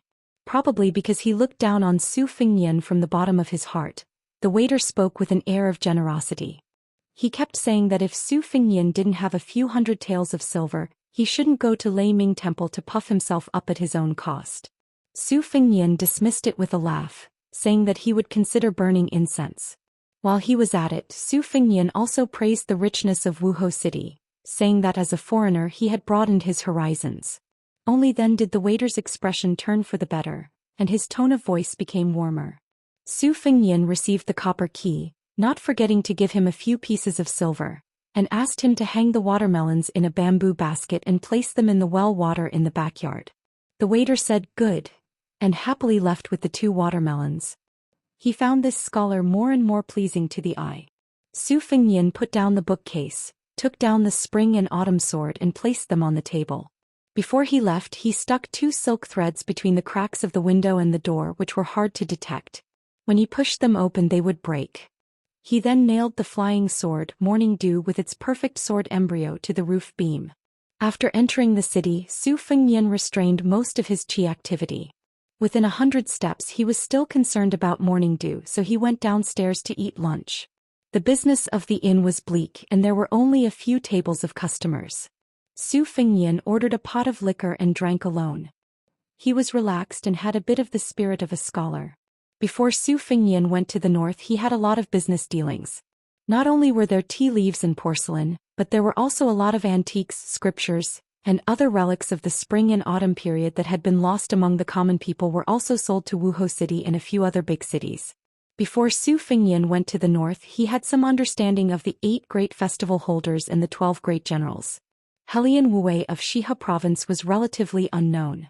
He only knew that he was of noble birth in Beimang and was a romantic young man. However, after his family declined he did not give up on everything. Instead he turned over a new leaf. After 20 years of military service, his outstanding military service brought glory to his family. His wife died early from illness and he did not remarry, resulting in him having no children. He was completely different from Helian Wu, who was known for his military strength and ruthlessness. Other than his ability to lead troops, he could only be regarded as a troublemaker in the imperial court. He was also rarely seen in the Empress's annual spring and winter hunts. Therefore, among the 8 great festival holders he was the most aloof. Su Fengnian returned to his room. The silk thread was still intact. Other than eating and drinking he spent his time alone, flipping through the secret saber manual. Perhaps most people who obtained Wang Xinji's martial arts experience would be ecstatic and would quickly browse through it, wishing they could ascend to the first pin realm overnight. Fortunately, Su Fengnian was able to endure. He did not grasp the essence of the move and did not turn to the next page. At this time he was still stuck at the bottleneck of tying the black silk thread. He also did not play any small trick of taking a detour. During the battle at the Dunhuang city gate, Dong Tai, who was about to go out to sea to visit the Immortal Mountain, and Luo Yang, who had the Jianghu innate talent, could be said to be evenly matched. Su Fengnian closed his eyes to feel the battle. After the battle he stroked the hundreds and thousands of sword scars. He only felt that his heart was full of spirit, but he could not figure out what it was. Su Fengnian was not impatient. He still told himself to proceed step by step. The next day he carried his book and sword and marched to Wuhou City. He ate and walked. The military formation in the city was solemn and orderly. Li Yishan always said that the ability to manage an army was in the smallest detail. Su Fengnian clearly noticed this point from the map of Beimang's military town that was hung in the Tide Listening Pavilion. On the western front bordering Liangmang, Beimang's elite troops were all rushing to the southern border. They looked like they were going to fight to the death with the Beiliang cavalry. On the eastern front between the two dynasties, the military strength of both sides was a notch higher. It was just that as they moved northward their military strength gradually increased. Beimang's eastern border had Dongjin and Juzi prefectures, which were obviously inferior to Shihe Prefecture, which had Kungbijuan as its foundation. Su Fengnian did not know whether this arrangement, which was better or worse, was intentional or not. He did not know whether it was a deliberate arrangement or an unintentional move that had to do with the temperament and ability of the several preceptors. On the 15th day of the first lunar month, Su Fengnian did not follow the general trend of going to Lei Ming Temple at dawn. Instead he left the inn at noon when the sun was blazing hot. Lei Ming Temple was located at the intersection of the north and south of the Joyful Spring. It was built against the mountain. The main structure was a 9-story pavilion with multiple eaves. Inside the pavilion was a Buddha statue that was even bigger than the Dunhuang Buddha cave. It was a typical building with a slope on one side of a hard mountain in the western regions. Su Fengnian, who had restrained his qi activity, was sweating all over as he slowly entered the temple. Inside the temple ancient trees towered to the sky, providing deep shade. He immediately felt refreshed. After burning 3 sticks of incense he crossed the threshold of the main building. There were a total of 81 windows in the 9-story pavilion, but none of them were open. It was just that on the 4th floor below several thousand green lanterns were lit. The lanterns were splendid, as if the Buddha's light was shining everywhere. Therefore the interior of the building did not give people the slightest impression of gloominess. Su Fengnian looked up and saw the Buddha statue of Maitreya, squinting his eyes and looking down at the world. The Buddha statue was so big that it was ranked 3rd in the world. It was built 800 years ago during the 3rd catastrophe of Buddhism. The Buddha statue had a compassionate face with a gentle outline. One of his hands was placed on his knees, while the other was forming a seal with his index finger raised. This seal was not found in any Buddhist scriptures. Generations of monks were puzzled and argued endlessly. Later dynasties did not make any changes to the Buddha statue itself. They only added new colors and gold. After the empress ascended the throne, she added rich colors to the kasaya. Before entering the temple, Su Fengnian was informed that the longevity lanterns were to be lit. He had to inform the Thunder Temple monk of his name and ancestral home. Regretfully, he could only give up. The building was spacious and empty. Occasionally, a cool breeze would enter the building. The thousands of green lotus longevity lanterns on the 4th floor, from low to high, swayed slightly in order. The scene was not like that of the human world but rather like the pure land of bliss. Pilgrims were not allowed to enter the building to see the Buddha. Even the monks in the temple had to stop at the 4th floor. The Thunder Temple was built 800 years ago. Most of the monks who achieved the Tao stopped at the 6th or 7th floor. Only the emperor could go up to the 8th floor. Even the emperor, who was known as the Emperor of the 9 and 5, had done so. It meant that he had lowered his status in front of the Buddha. Naturally, no one could go up to the 9th floor. Even the Beimang Empress, who had the ambition to unify the world, was no exception. Su Fengnian bowed to the Buddha and was about to leave the building. He was about to go to a nearby sutra pavilion to enjoy the scenery. In a flash he had a telepathic connection and looked up. He saw a head poking out of the Buddha's palm. The head was looking straight at him with a cold gaze. At this moment Su Fengnian only felt that it was ridiculous. His strange mood was indescribable. This woman was really audacious. The white robe Luo Yang. Sitting on the Buddha's palm, she bent over and poked out her head. She was looking at Su Fengnian. Su Fengnian thought that if it was a gentlewoman like Huang Baozhuang, she would definitely not dare to be so rebellious. Su Fengnian said to himself, "The devil Buddha has a line?" thinking of the magnificent scenery of the falling clouds outside Wuhou City, he suddenly had a hint of understanding. However, it slipped away and he did not grasp it. For some reason, Luo Yang, who appeared in the Thunder Temple, did not leave the Buddha's palm. Su Fengnian also did not go up. The two could only look at each other. Then Su Fengnian almost vomited blood. The white-robed Luo Yang seemed to be annoyed by Su Fengnian's cowardice. When her body floated down, her qi surged like a river flowing into the sea. Thousands of longevity lamps were extinguished in an instant. Su Fengnian felt a headache coming on. He cursed in his heart, "What a sin." Chapter 570. For some reason, there was no one guarding the green lotus lamp in the building. Su Fengnian couldn't care less about this. He found a few fire folds in front of a small niche at the top of the stairs. After lighting them up, he glided backward along the corridor like a fish. Wherever he went, the longevity lamps would light up one after another. The ground floor was once again as bright as day. Su Fengnian hurriedly climbed up the stairs and lit up the second fire fold. He retreated so that he wouldn't extinguish the fire. Intentionally or unintentionally, Su Fengnian's mind was as clear as a lotus pond. After one round, he climbed up the third and fourth floors. As the main culprit, the devil Luo Yang did not feel guilty at all. From the beginning to the end, he watched coldly from the sidelines. She was no longer the empress of Huang Baozhuang, whose name was Mountain Gradually Green. She did not hide her purple eyes, which overflowed with evil intent. Su Fengnian lit up 3,089 longevity lamps. He stopped and looked up at the sitting Buddha. Humans saw everything as ants, but Buddhas saw all living things as equals. Burning incense and praying to Buddha, cramming at the Buddha's feet at the last minute, could he really get anything? Would the bodhisattvas be tired of it? Su Fengnian collected his thoughts and laughed at himself. He was about to go downstairs when the next scene caught him off guard. The devil in white stood in front of the Buddha's feet. She clenched her fist and the flames of nearly 4,000 longevity lamps were pulled by her qi. They instantly left the green lamp bases and flew toward the sitting Buddha. They hovered a few feet away from the stone Buddha's body. The Buddha's body was originally covered with gold powder. Under the illumination of the lamps, it shone brightly as if the real Buddha had come to the world. What a Buddha's aura! Luo Yang flicked her finger. More than 4,000 lanterns rushed to the top of the 9-story building and exploded near the Buddha's head. Thousands of meteors fell. Su Fengnian was annoyed, but he could only jump over the railing and fly through the air. He kept waving his sleeves to catch as many sparks as he could. He rolled up his sleeves and threw some sparks back into the green lamp bases. The longevity lamps were reignited one by one. However, his strength was not enough.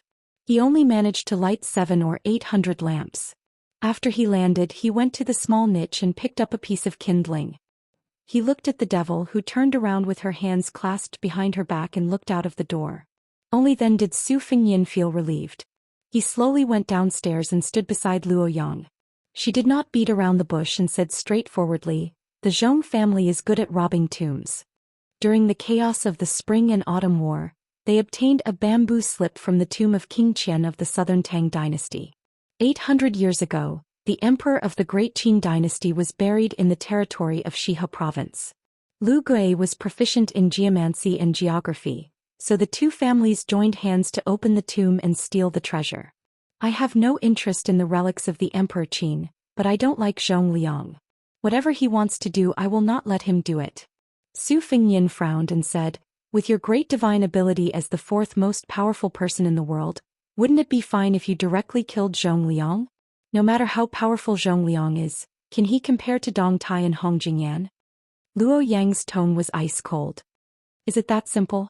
Su Fengnian was speechless. "You are the great demon who has single-handedly killed the most people in the world. Back in the day, you roamed through the 8 prefectures of Beimang, killing everyone you saw. You killed several thousand people in a spurt of energy, and only stopped when you were stopped by Tuoba in Beimang's imperial city. You could be considered a mountain of corpses and a sea of blood, so how could you be so modest now?" However, Su Fengnian did not say this out loud.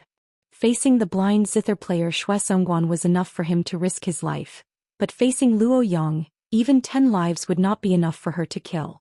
Su Fengnian also did not dare to treat her as a woman. When they first met in the chess and sword music school, with his outstanding memory, he clearly remembered her appearance and figure. When he saw her again in Dunhuang, he only felt that her face was blurry. It was not simply because Luo Yang's imposing manner made it difficult to distinguish whether she was a man or a woman, but rather because he felt that something was not right. If he wanted to get to the bottom of it, this might be the first time in his life that Su Fengyan was so afraid of a woman. Luo Yang said calmly, "I've been waiting for you here for 2 days." Su Fengyan's face was full of doubt. Luo Yang hesitated for a moment, then said, "Do you know where the mausoleum of the great Qin dynasty's emperor is hidden?"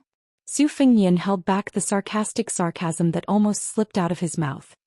He grinned and said, "If I knew, I would have taken a hoe to dig up treasures in the grave long ago." Luo Yang walked towards a tall sutra depository with a plaque hanging from it that read, "Buddha comes, Buddha goes." Su Fengyan asked, "Why don't I see the monks of the thunder-rumbling temple?" Luo Yang said lightly, "Before you entered the temple, I was resting on the palm of the Buddha statue. I thought that they were chanting sutras and doing their homework on the wooden fish, so I killed them all." Su Fengyan walked out of the building and his restrained qi poured out in torrents. The mirage of the great yellow courtyard was lofty, and the sleeves of his long gown fluttered in the wind. Unfortunately, as the saying goes, virtue is 1 foot tall and the devil is 10 feet tall. Under Luo Yang's suppression, Su Fengyan not only restrained his qi, but also a mouthful of blood surged up his throat. At this moment, Su Fengyan saw monks coming out of the Hall of Great Strength in a line. The way they wore their yellow kasayas was slightly different from the ones in the Central Plains. They looked serene, and when they saw Luo Yang and himself from a distance, they only took them as pilgrims from a wealthy family. Some monks with lower cultivation just glanced at the white-robed Luo Yang a few more times, but did not pay much attention to them. Only then did Su Fengyan realize that the female devil was playing a joke on him. She played him like a monkey and he did not know whether to laugh or cry. After swallowing the mouthful of blood, Luo Yang's words added insult to injury. "How did you enter the Vajra realm with your intellect? I think you just relied on your background as the heir of Bailiang and the fated chance due to your identity. You are petty and have no foresight at all. What a waste of Dong Tai's gift." Su Fengyan did not refute. He comforted himself with the flimsy reason that a good man would not fight with a woman, and at the same time criticized her in his heart. Luo Yang was able to read people's minds. She sneered and said, "You must be comparing me with Li Chungang. You think I'm making fun of your intellect and that it's just the pot calling the kettle black. But in fact, not only am I in the first 3 realms of the first pin, I have also stepped into the Vajra finger and mysterious celestial phenomenon earlier than Li Chungang. Even the Earth Immortal realm is no exception." Su Fengyan said in a low voice without any sincerity, "Yes, yes, yes. Your martial arts are matchless. Tomorrow you will beat Tuoba until he runs away like a rat. The day after tomorrow you will be beaten by Wang Xinji into a coward. On the 3rd day, you will be able to treat the heavenly tribulation as nothing." Then Su Fengyan flew into the sutra depository. He was attacked by Luo Yang. She hit his back with her palm and the mirage collapsed. Firstly, Su Fengyan did not dare to dodge. Secondly, he wanted to estimate Luo Yang's strength. Only Su Fengyan, who was sitting on the stone floor of the pavilion, knew how painful it was. He wiped away the scarlet blood that seeped out of the corner of his mouth and cultivated a sword amidst the pain. After the temperamental Luo Yang entered the pavilion, she did not even look at Su Fengyan and went straight to the top floor. Although it was the Sutra Depository in name, it was actually a 6-story steel pagoda. The wooden stairs spiraled upwards. Luo Yang came to the top floor and looked up at the Spring of Joy. On the top wall of the pagoda, there were many poems of scholars and poets who enjoyed the scenery. Because the latecomers did not follow the rules, the words were overlapping and changed beyond recognition. Su Fengyan looked around in boredom. He did not see many poems with good charm. They were all the kind that groaned for no reason. However, there were some small songs and sentences that were interesting. For example, the spring breeze in Jiangnan, the sound of the orioles on the ancient trees, and so on. He memorized them one by one in his mind. He wanted to plagiarize them and present them to his second sister, who was known as the best in the literary world. Chapter 571. Su Fengyan accidentally saw half of a poem, so he wiped it away with his palm. Su Fengyan stood by the window and slightly released his qi. His vision gradually became clear, and he began to memorize the layout of the mansion of the joyous spring. As the refugees moved north, they brought with them a wave of south wind blowing north. The courtyard architecture was tainted with the style of the spring and autumn period, which was undoubtedly the most obvious phenomenon. Beimang was not only the southern dynasty, there were also many noble families in the north who pursued the style of small bridges, flowing water and deep courtyards. Moreover, there was a tendency for the green to surpass the blue. They were well versed in the essence of the southern school's architecture, which was a first-class masterpiece. Naturally, Su Fengnian's understanding of this kind of thing was not limited to a smattering.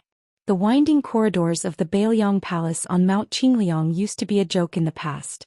After going through untold hardships to infiltrate the mansion in the middle of the night, several groups of assassins actually wandered around for an entire night in fear and trepidation, yet none of them were able to find Su Xiao or Su Fengnian's courtyard.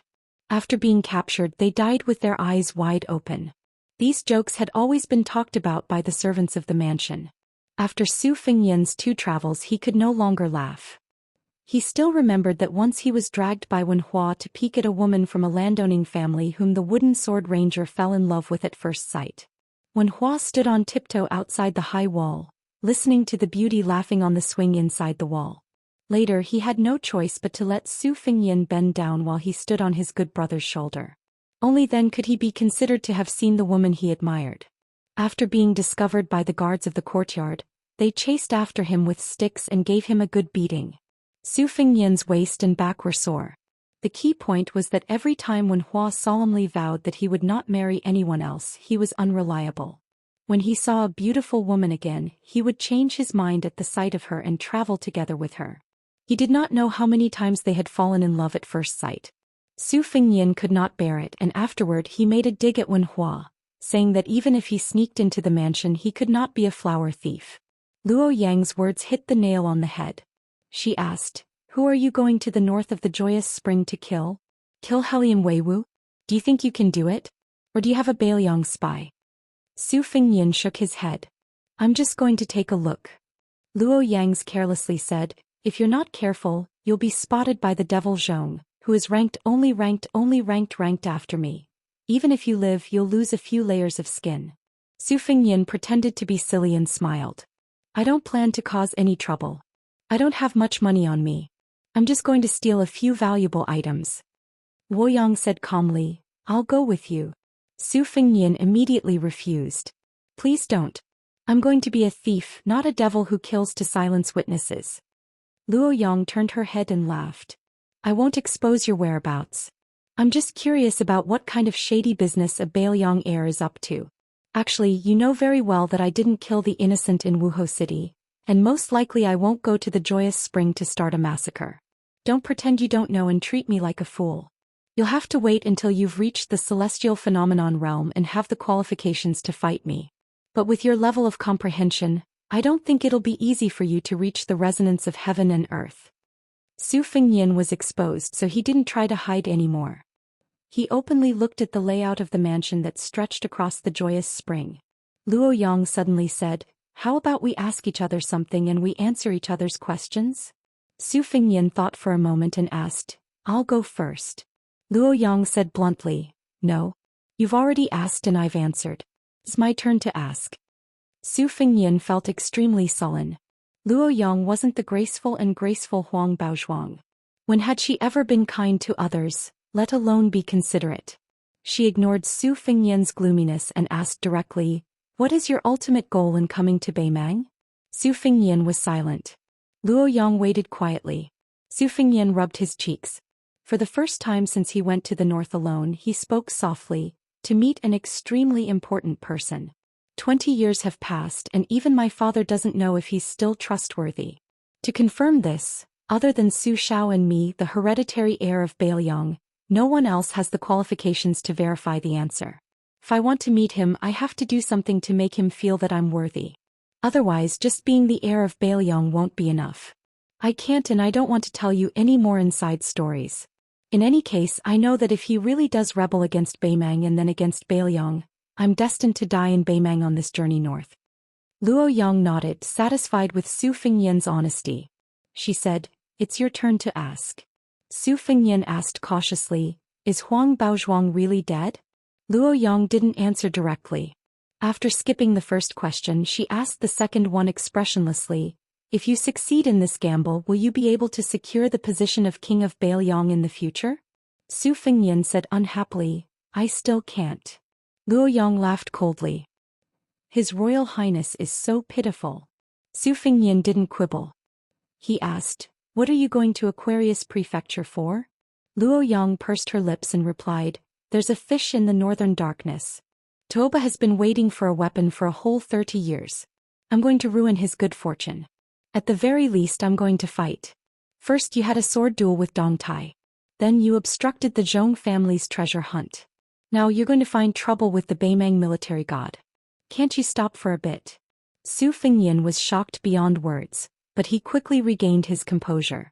If Luo Yang could be judged with common sense, she wouldn't be the number one person of the demonic path.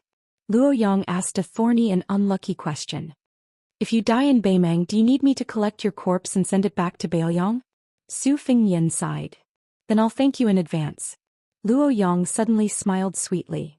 Actually, if I die in Tuoba's hands in the northern ice field, you won't be able to escape either. At that time, whoever dies later will have to collect the corpse. Su Fengyan smiled bitterly. Can't you not fight with Tuoba? You're still young. Won't it be safer if you wait until you're an Earth Immortal? Luo Yang's eyes were unfocused.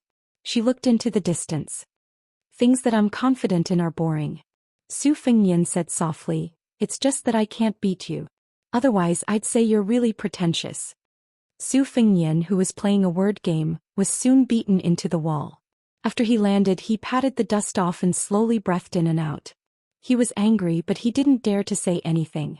A strange smile suddenly appeared on Su Fengyan's face as he asked in a low voice, I heard that you killed your way all the way to the northern Mang Imperial Palace. Empress Murong was standing on top of the city walls while you were standing below the city walls. Luo Yang seemed to have never thought about this kind of thing. When Su Fengyan thought she was going to let it go, she unexpectedly spat out 3 words slowly. Old woman. Su Fengyan was stunned for a moment, then he laughed out loud. It turned out that when this demoness was mean, she was even scarier than martial arts. Would the Empress of Beimang be angered to death when she heard this? When they went downstairs, Su Fengyan was still secretly laughing. Luo Yang asked, what words did you erase on the wall just now? Su Fengyan paused for a moment. It's just something very unlucky. Out of sight, out of mind. Luo Yang didn't have a good temper and patience. Say it. Su Fengyan smiled. The geese have returned, but the people have not returned to the south. Luo Yang turned to him and said softly, pretentious.